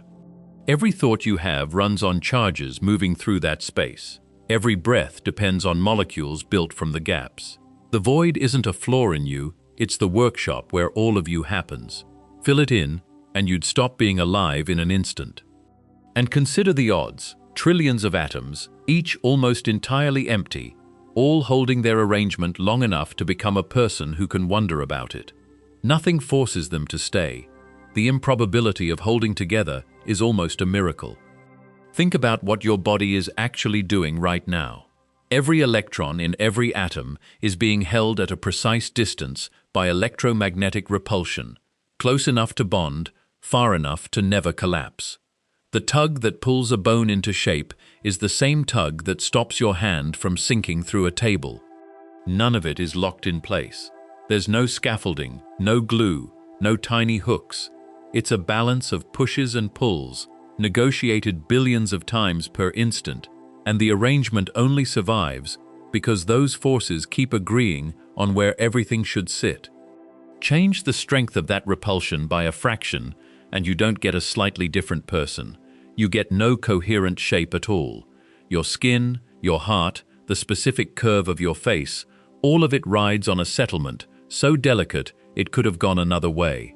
And it's been doing that every second since you began. That balancing act has never once taken a break. Not while you slept, not before you were born, not in the quietest moment you can remember. Every atom in you has been recalculating its position faster than any clock can measure, without pause, for your entire life. Multiply it out.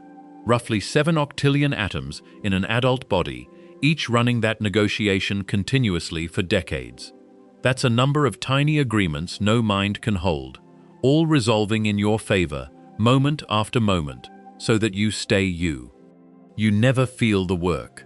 There's no hum, no strain, no signal that anything is happening at all. The most relentless process you'll ever be part of runs in total silence, underneath every thought you've had. The same is true for everything you'll ever see. Look at a mountain. It feels like the definition of solid, permanent, unmovable, but it's built from the same near-empty atoms you are, the same electron clouds holding the same wide gaps, just stacked into something enormous. The ocean, a granite cliff, the planet under your feet, all of it is overwhelmingly space.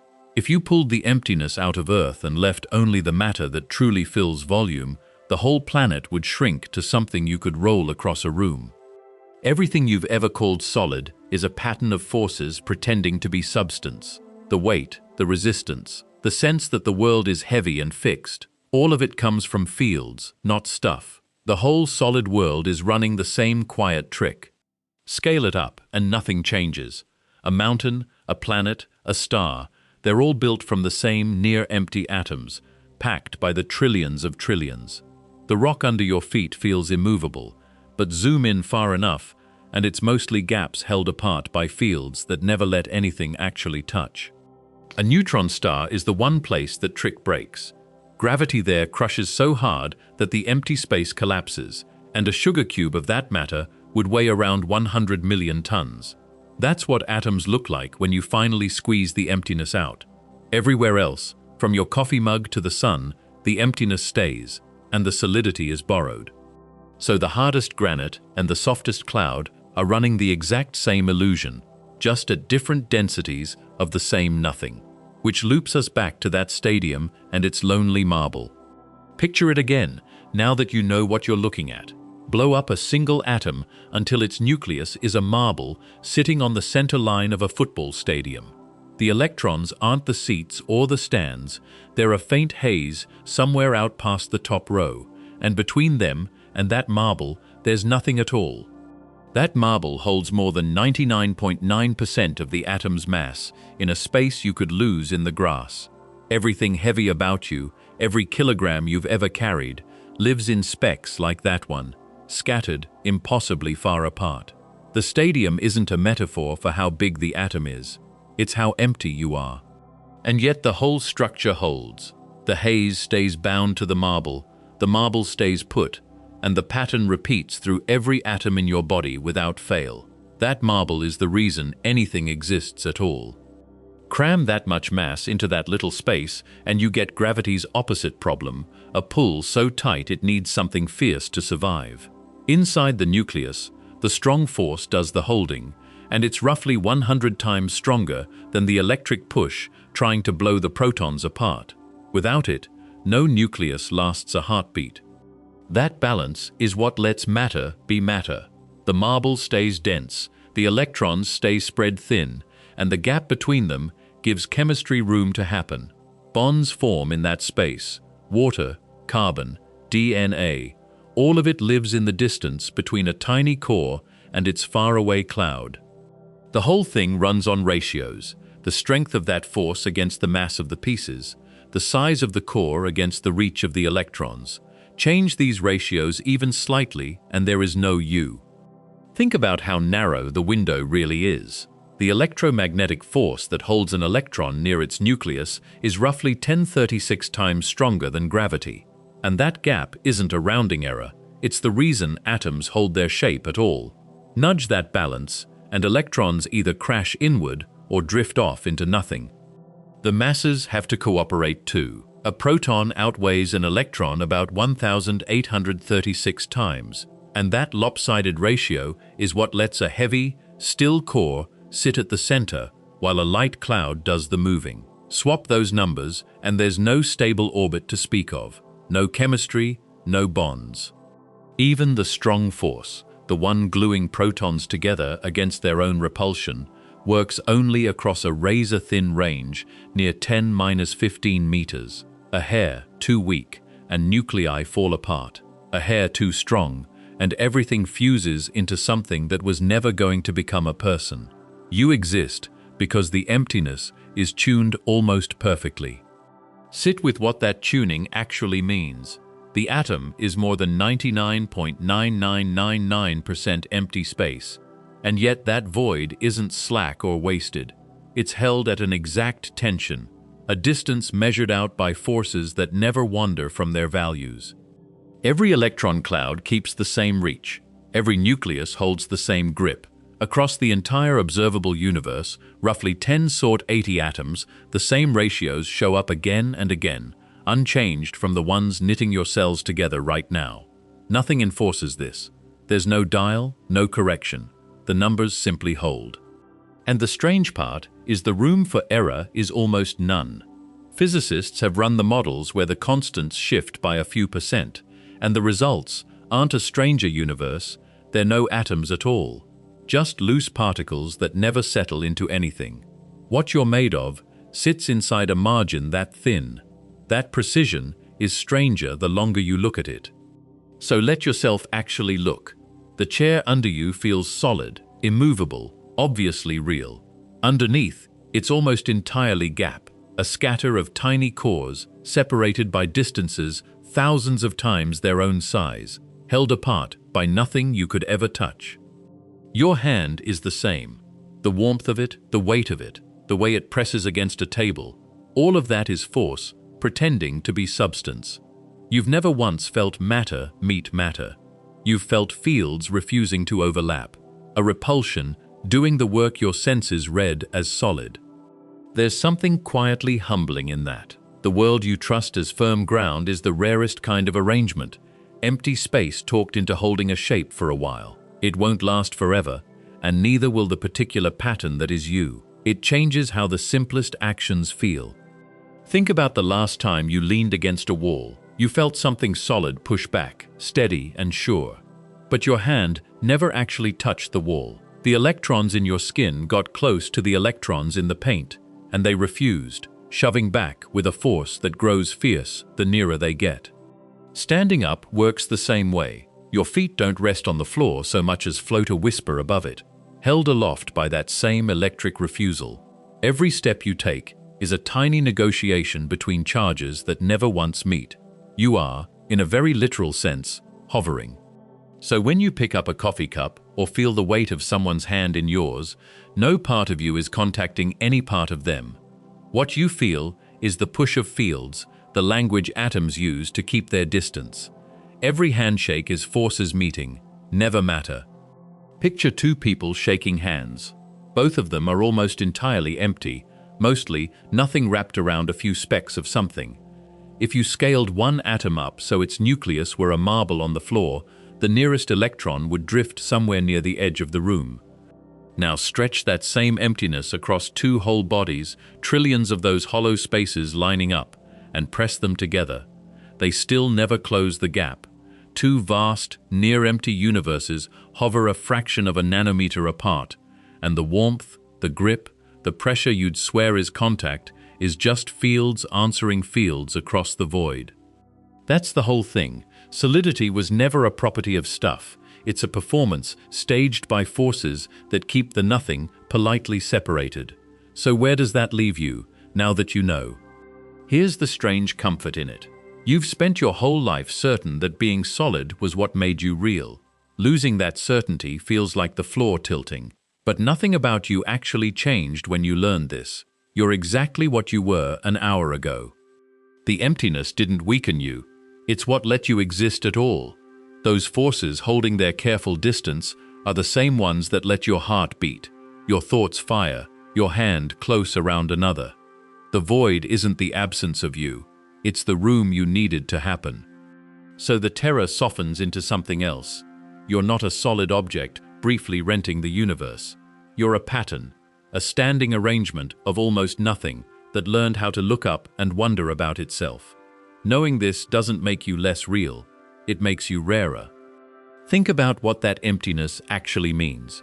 If the odds of your exact arrangement of particles coming together were spelled out, the number would drown every zero you could ever write. You aren't common, you're a coincidence that held its shape long enough to notice it was happening. Every atom inside you could have stayed scattered across a nebula for another 5 billion years. Instead, they lined up, briefly, into something that breathes and remembers and asks questions. That lineup is temporary, and knowing it's temporary is exactly what makes it worth staring at. So the void inside matter isn't a subtraction from you. It's the measure of how unlikely you were to begin with. And once you sit with that, one more strange fact starts pressing at the edges. The atoms in you were forged somewhere unimaginable. The carbon in your cells, the oxygen you just inhaled, the iron riding through your blood right now, none of it was made here. It was cooked inside stars, in cores burning at over 15 million degrees, under pressures that would flatten a planet in an instant. For millions of years, a star fuses hydrogen into helium, helium into carbon, carbon into oxygen, working its way up the periodic table like a furnace that never sleeps. Each heavier element takes more heat, more crushing weight, more time. Your body is a shelf of those finished products, elements that took a star's entire lifetime to assemble. When you hold your own hand, you're holding material that spent eons buried in stellar fire before it ever cooled into you. And the heaviest pieces, the ones that took the most violence to make, came from an ending far more extreme than a star simply burning. The same collapse that crushes stars once created the pieces of you. When a massive star runs out of fuel, its core caves inward in less than a second, slamming protons and electrons together until they fuse into neutrons packed tighter than anything on Earth. A teaspoon of that matter would weigh about 1 billion tons. The rebound tears the star apart in a supernova, one flash briefly outshining an entire galaxy. In that blast, and in the collisions of the dead stars left behind, the heaviest atoms get forged and flung outward across light years.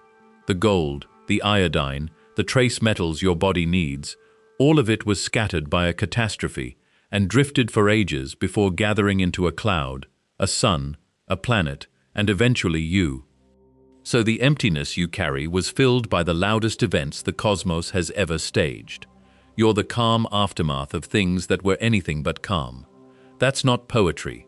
It's the arithmetic of the universe. Start with a Greek asking a simple question 2,400 years ago. Cut something in half, then again, then again. Democritus guessed you'd eventually hit a piece you couldn't split, and he called it the uncuttable. He had no microscope, no math, just the nerve to follow the logic to its end. That end turned out to be almost entirely empty. A nucleus so small that if you blew an atom up to the size of a stadium, it'd be a marble on the center spot. Everything solid you've ever touched is 99.999999% nothing, held in shape by forces you'll never see. And when you squeeze that emptiness out, when you take the real stuff hiding inside every atom in your body and pack it together, it fits inside a space smaller than a grain of dust. From an ancient guess to a speck of matter, one clean line of reasoning. Every step led to the same place, and to you. So walk it back slowly. The emptiness came first. Atoms are mostly void, and that void is what makes matter feel solid, because the forces spanning it refuse to let anything pass. Then the forces themselves. Electrons don't orbit like tiny planets. They hold their distance because the rules won't let them sit anywhere else.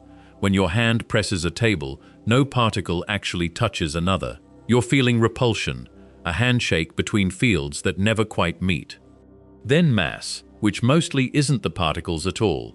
Most of your weight is binding energy, the effort it takes to hold quarks together inside every proton and neutron you carry. And finally, the compression, all that matter with the space removed, shrinking a person down to a mote. 4 reveals, 1 body. One truth outlasts all of them. You are almost entirely nothing. Strip the empty space out of every atom, and what's left of you wouldn't fill a pinhead. That's not a sad fact. It's the strangest kind of good news. Because that nearly empty arrangement of borrowed particles sat up, opened its eyes, and started asking what it was made of. The nothing learned to wonder about itself. A handful of dust learned to count the stars it fell from. That's the one line worth keeping. You're mostly empty space, and somehow that empty space is watching, thinking, choosing. And that truth doesn't only belong to physics. Think about what it took to build you. Almost nothing, arranged just so. The same trick that keeps an atom from collapsing into a point is the trick that keeps a bridge standing and a heartbeat going. It's force draped over emptiness, and it never stops working. That should feel strange because we spend our lives trusting solidness. The floor, the chair, the hand you shake, all of it is mostly gap, held taut by fields you'll never see. And yet it carries your weight without a complaint, every second, for as long as you live. There's something quietly sad in that too. The stuff we count on most is the stuff that's barely there. What feels permanent is really a tension being held, moment to moment, by rules older than the ground under you. Emptiness holding shape is a story the universe tells everywhere. Once you notice it in the atom, you start seeing it in bigger things. A snowflake is water finding a rule and repeating it. A spiral shell follows one instruction, over and over, until it curls into a shape you'd swear was designed. Nobody drew the blueprint. The rule was enough. Zoom out and it keeps going. A hurricane organizes itself out of warm air and spin. Sand dunes march in ripples across a desert, spaced almost evenly, shaped by wind that has no plan at all. Structure keeps arriving out of almost nothing, uninvited. That's the part worth sitting with. You don't need a hand assembling the pieces. You need a few simple pushes and a lot of empty room, and order shows up on its own. From the smallest particle to the widest galaxy, the pattern holds. Look at a solar system and it rhymes with an atom. A dense center, a handful of worlds, and vast stretches of empty space between them. If our sun were the size of a marble, Earth would sit about a meter away, a speck lost in the dark. Gravity does the holding here. Not the fields inside atoms, but the shape is eerily familiar. Go wider still. A galaxy is 100 billion suns turning around a bright, crowded core. And even then, the space between stars dwarfs the stars themselves. Voids stitched together by force, spinning slowly through time. The same sentence, written at every scale. So the emptiness inside you isn't an accident or a flaw. It's the house style of the cosmos, repeated from the atom to the arms of the Milky Way. You are a small chapter of a very old habit of the cosmos. Think about what that habit actually pulls off. It takes almost nothing, a scatter of protons and a fog of electrons spread across mostly empty space, and it builds a hand that can hold a cup, a heart that beats 100,000 times a day, a brain that can wonder about atoms in the first place. The same move happens at every scale. Gravity gathers thin clouds of hydrogen, 99.9% empty, and lights them into stars. Those stars cluster into galaxies that are themselves mostly gaps between the light. Fullness keeps getting coaxed out of the void, over and over, like the universe only knows one trick and never gets tired of it.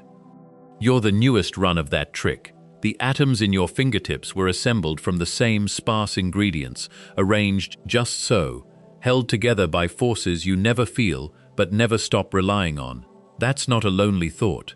It means you belong to the oldest pattern there is. And knowing that changes the way you'll touch the world tomorrow. Tomorrow you'll wrap your fingers around a coffee mug, and part of you will know the truth. Your skin never actually meets the ceramic. Electrons in your hand push back against electrons in the cup, and that push, a force, not a touch, is the warmth and weight you've trusted your whole life. You'll lean against a doorframe and hover a fraction of a nanometer above it. You'll hug someone you love and never once close the final gap. Every handshake, every held hand, every catch of a falling glass has always been fields pressing on fields, solid feeling conjured out of space that's almost entirely empty. There's something quietly moving in that. All the contact you've ever counted as real was real, just not the way you pictured it. The world you can lean on was built from the thinnest possible stuff. It doesn't make a single touch mean less, not colder, just more astonishing than it was this morning. Because knowing the emptiness is there doesn't drain the wonder out of anything. It pours more in. A raindrop on your palm is a swarm of near-empty atoms cooperating long enough to feel cool and round and briefly perfect. Nothing about that gets smaller when you understand it. If anything, the ordinary gets bigger, that the void can hold a shape, that mostly nothing can carry a heartbeat and a memory, and the weight of a sleeping child is stranger and more generous than any solid, simple world would have been. The gaps aren't a downgrade, they're the reason any of this is possible at all. You started today assuming things were full. You'll end it knowing they're mostly space, and that space is doing extraordinary work every second, everywhere, including inside you. So the next time your hand meets the world, remember what's really there. Hold the picture for a second. Every atom in your fingertip is 99.999999999999996% empty, and yet nothing falls through anything. The reason you can hold a coffee mug isn't that the atoms touch, it's that the electron fields in your skin push back against the fields in the ceramic, a force you feel as solid because your nerves have no way to report the void underneath it. That same repulsion is holding your chair up right now, holding the road under your car, holding your bones apart from the floor. You've never once touched anything in the way you think you have. You hover, always, a fraction of a nanometer away, riding fields you can't see. And the atoms doing this were forged in dying stars, scattered across light years, then assembled into something that can sit and wonder about its own emptiness. That's not a small thing. That's the most improbable arrangement of nearly nothing in the known universe. And it's reading these words. One last thing, if you want to keep chasing scale. We started with a sugar cube and ended inside the electron cloud, and the whole way down the same truth kept repeating. The full world is mostly empty, the empty world is mostly forces, and the forces are quietly doing everything. Scale doesn't just make things bigger or smaller, it changes what's true at every level. That feeling is exactly what we're chasing here, the moment the ordinary turns strange under a closer look. There are more of these stories waiting, from the width of a proton to the edge of the observable universe, each one bending your sense of what's normal a little further. Hold that sugar cube in your hand, and here's the number that stops it being a metaphor. Something like a centimeter on each side, and you're already holding near 10^22 atoms. That's 10,000 billion billion. If you tried to count them one per second, you wouldn't finish before the sun burned out, and you'd still be off by a factor of thousands. Now shrink your attention to just one of those atoms. A typical atom measures around 0.1 to 0.3 nanometers across. A nanometer is a billionth of a meter, so you could line up about 10 million atoms across the thickness of a single sheet of paper. Your eye, even at its sharpest, can't resolve anything smaller than about 0.1 millimeters, which means a million atoms could hide in the smallest dot you can see. Democritus floated the idea around 400 BC, and he did it with no microscope, no lab, just a stubborn thought. He argued you couldn't cut matter forever, that eventually you'd hit a piece that refused to split. He called it atomos, meaning uncuttable. He was right about the impulse and wrong about the name, because the thing we call the atom turned out to be very cuttable indeed. Then the idea went quiet for more than 2,000 years. No one could test it, so it sat as philosophy, not physics. It took until 1808 for John Dalton to give it real teeth, when he noticed that elements always combine in fixed whole number ratios. Water was always 2 parts hydrogen to 1 part oxygen, never 1.7, never 2.3, and that stubborn regularity only made sense if matter came in discrete units. Fixed ratios sound dry until you see what they rule out. If matter were a smooth paste you could divide endlessly, you'd expect messy, fractional combinations. Instead, nature kept snapping to clean integers, like a vending machine that only takes exact change. That was the first hard fingerprint of the atom, decades before anyone could point to one. The reason a table feels solid comes down to what your fingertips are actually detecting. When you press down, the electrons in your skin get close to the electrons in the wood, and both are negatively charged. Like charges repel, and that repulsion climbs steeply as the gap closes. What you read as hardness is really an electromagnetic force pushing back before anything ever makes contact. That force is staggeringly strong at short range. The electromagnetic repulsion between two electrons is about 10^42 times stronger than the gravity between them, 42 zeros. So when you set a coffee cup on a desk, gravity is trying to pull it through, and a force trillions of trillions of trillions of times mightier is quietly holding it up, atom by atom. In 1897, J.J. Thomson found something hiding inside the supposedly uncuttable atom. He was firing electricity through a near-vacuum tube and watched the beam bend under a magnet. From how it bent, he calculated that these particles carried negative charge and weighed almost nothing, roughly 1/1836 of the lightest atom. The atom had parts, and one of them was tiny. That left an obvious puzzle. If atoms are neutral overall, and Thomson had found little negatives, where was the positive charge hiding? His answer was the plum pudding model, a diffuse ball of positive charge with electrons studded through it like fruit in a cake. It was reasonable, it was tidy, and within about 15 years it was dead. The experiment that killed it was almost absurdly simple in concept. Around 1909, under Ernest Rutherford's direction, Hans Geiger and Ernest Marsden aimed a beam of alpha particles at a sheet of gold hammered thinner than smoke, only a few hundred atoms thick. Alpha particles are heavy and fast, so if the plum pudding was right, they should have punched straight through with barely a wobble. Most of them did exactly that, but roughly 1 in 8,000 didn't just deflect, it bounced almost straight back toward the source. Rutherford said, "It was as if you'd fired a 15-inch artillery shell at tissue paper and watched it come back and hit you. Something small, dense, and fiercely charged was sitting at the heart of each atom." That something was the nucleus, and its size is the part that breaks your intuition. A nucleus is about 1 to 10 femtometers across, a femtometer being 10 minus 15 meters. The whole atom is roughly 100,000 times wider than its own core.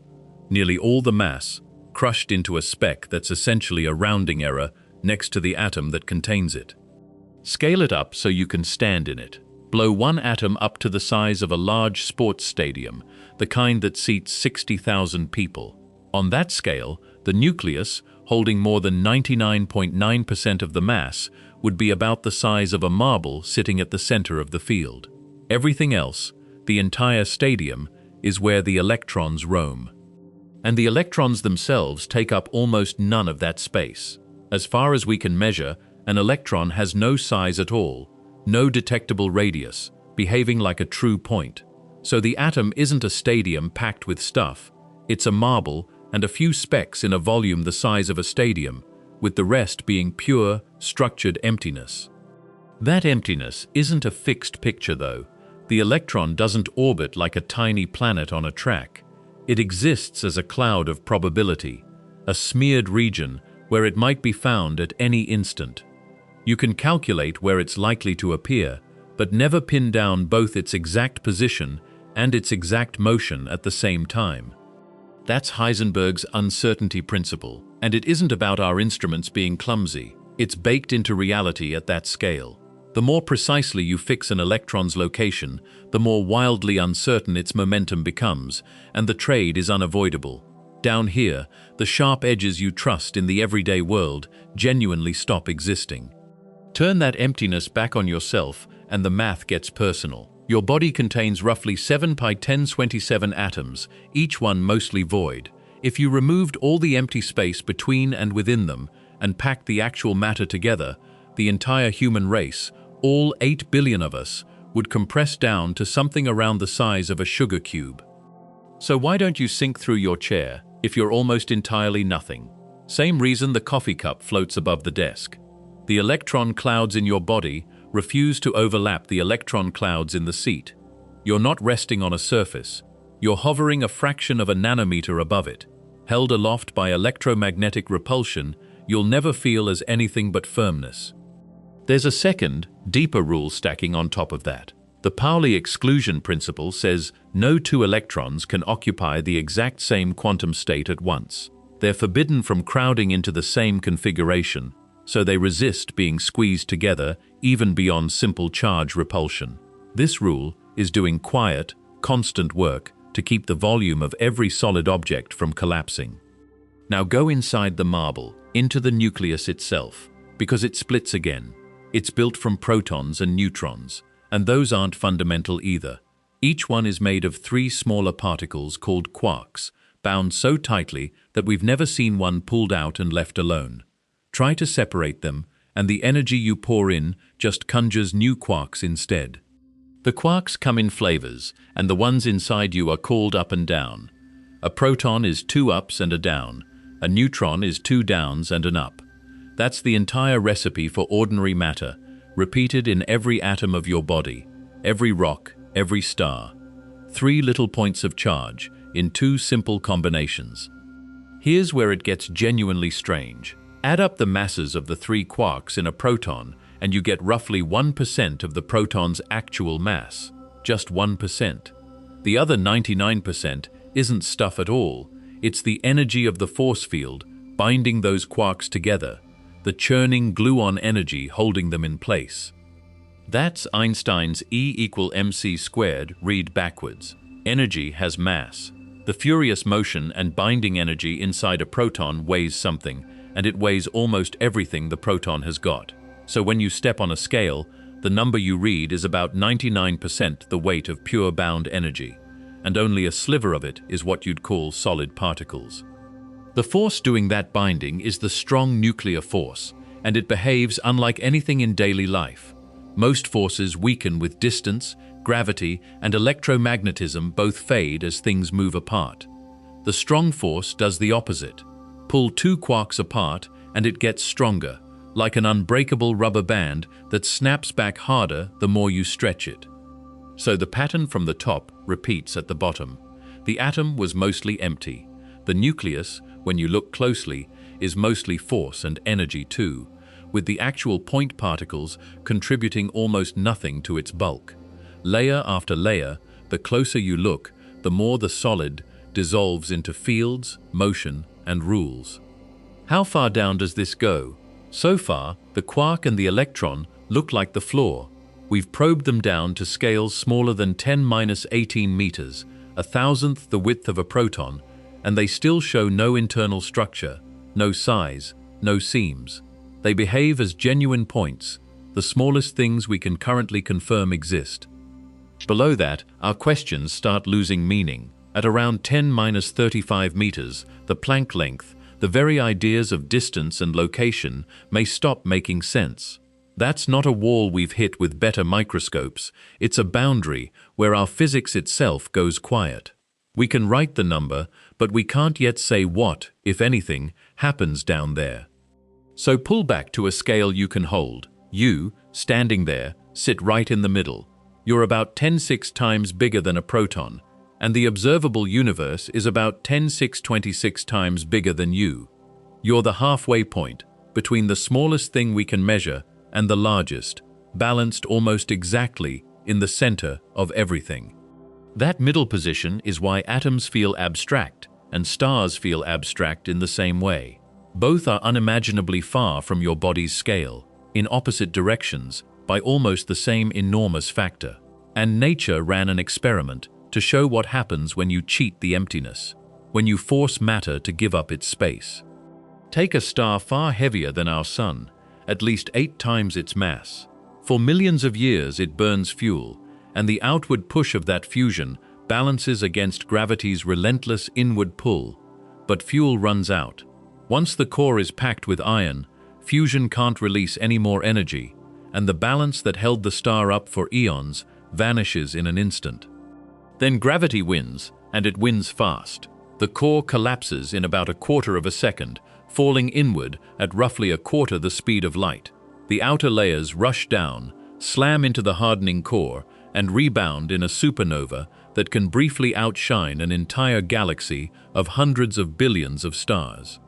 But it's what survives the blast that matters here. In the crush, electrons get forced into protons, and the two merge into neutrons. All that beautiful atomic emptiness, the stadium around the marble, gets squeezed out entirely. What's left is a ball of pure neutrons, packed as tightly as the particles inside a nucleus, but on the scale of a city. That's a neutron star, and its numbers are almost offensive to common sense. It packs somewhere around 1.4 times the mass of our Sun into a sphere only about 20 kilometers across, small enough to fit inside a city's limits. It's the closest thing in nature to matter with the emptiness subtracted, an atomic nucleus scaled up to the size of a mountain. Scoop up a single teaspoon of it.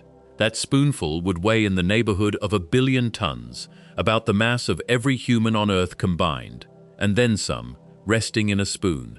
This is what your own atoms would become if you deleted the space they're mostly made of.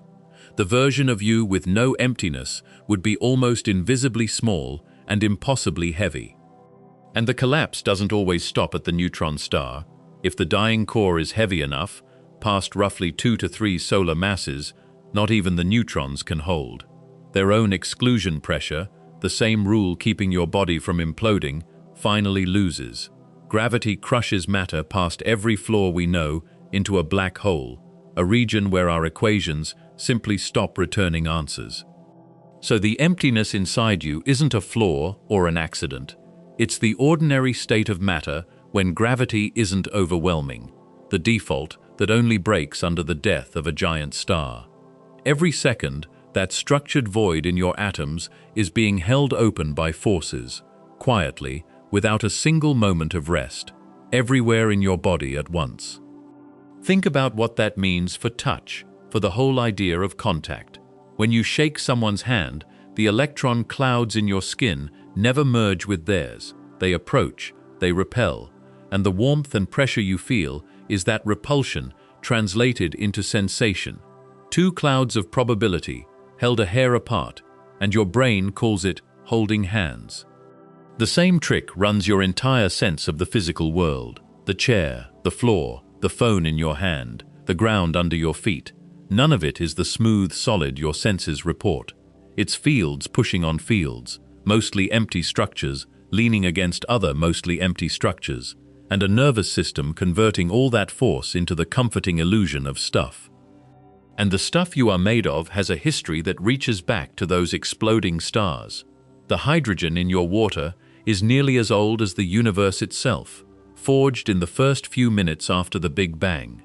But the carbon in your cells, the oxygen you breathe, the iron in your blood, all of it was cooked inside stars, and scattered when they died. The heavier elements are rarer for a reason. Fusion in stars readily builds elements up to iron, but past that, making them costs energy instead of releasing it. So gold, silver, and the like need the extreme violence of colliding neutron stars or the final seconds of a supernova. The heavier the element, the more catastrophic the event that had to happen to make it. So the atoms in your hand were assembled in furnaces you'll never see, then flung across space, then gathered by gravity into a cloud, then a rock, then eventually you. Every one of them is mostly empty, mostly bound energy, mostly force. And they've been that way since long before there was an Earth to stand on. There's a fine margin hiding in all of this that's easy to miss. The forces holding your atoms open are tuned to very specific strengths. If the strong force were a few % stronger or weaker, protons and neutrons might not bind into the nuclei that make up ordinary matter. The stable emptiness you're built from depends on numbers that could easily have come out differently.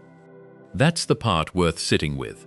The reason anything solid exists at all isn't that matter is dense and full. It's that a set of forces, set at just the right strengths, keeps a vast structured emptiness from either collapsing or flying apart. Existence is less about substance and more about balance. A balance running silently inside every atom of everything you've ever touched. Run the arithmetic on your own body one more time, slowly. Your 7 octillion atoms, each one a marble in a stadium of void, each marble itself 99% bound energy rather than solid particle. Stack all that emptiness together, and the true matter of you is smaller than a grain of dust. Yet here you are, feeling perfectly, reassuringly solid. The trick that makes you feel real is the same trick that makes a neutron star, the same one that made the gold foil bounce back Rutherford's alpha particles, the same one Democritus reached for with nothing but an argument. Look closely enough at anything, and the fullness dissolves into space, and the space fills up with forces, and the forces turn out to be running the whole show. The atom's story isn't unique. Everything you take as solid, settled, and finished is really motion and space held in a pattern long enough to look still. If that idea keeps pulling at you, subscribe and keep chasing scale with us. The universe gets stranger the closer you look, and there's a lot of looking left to do.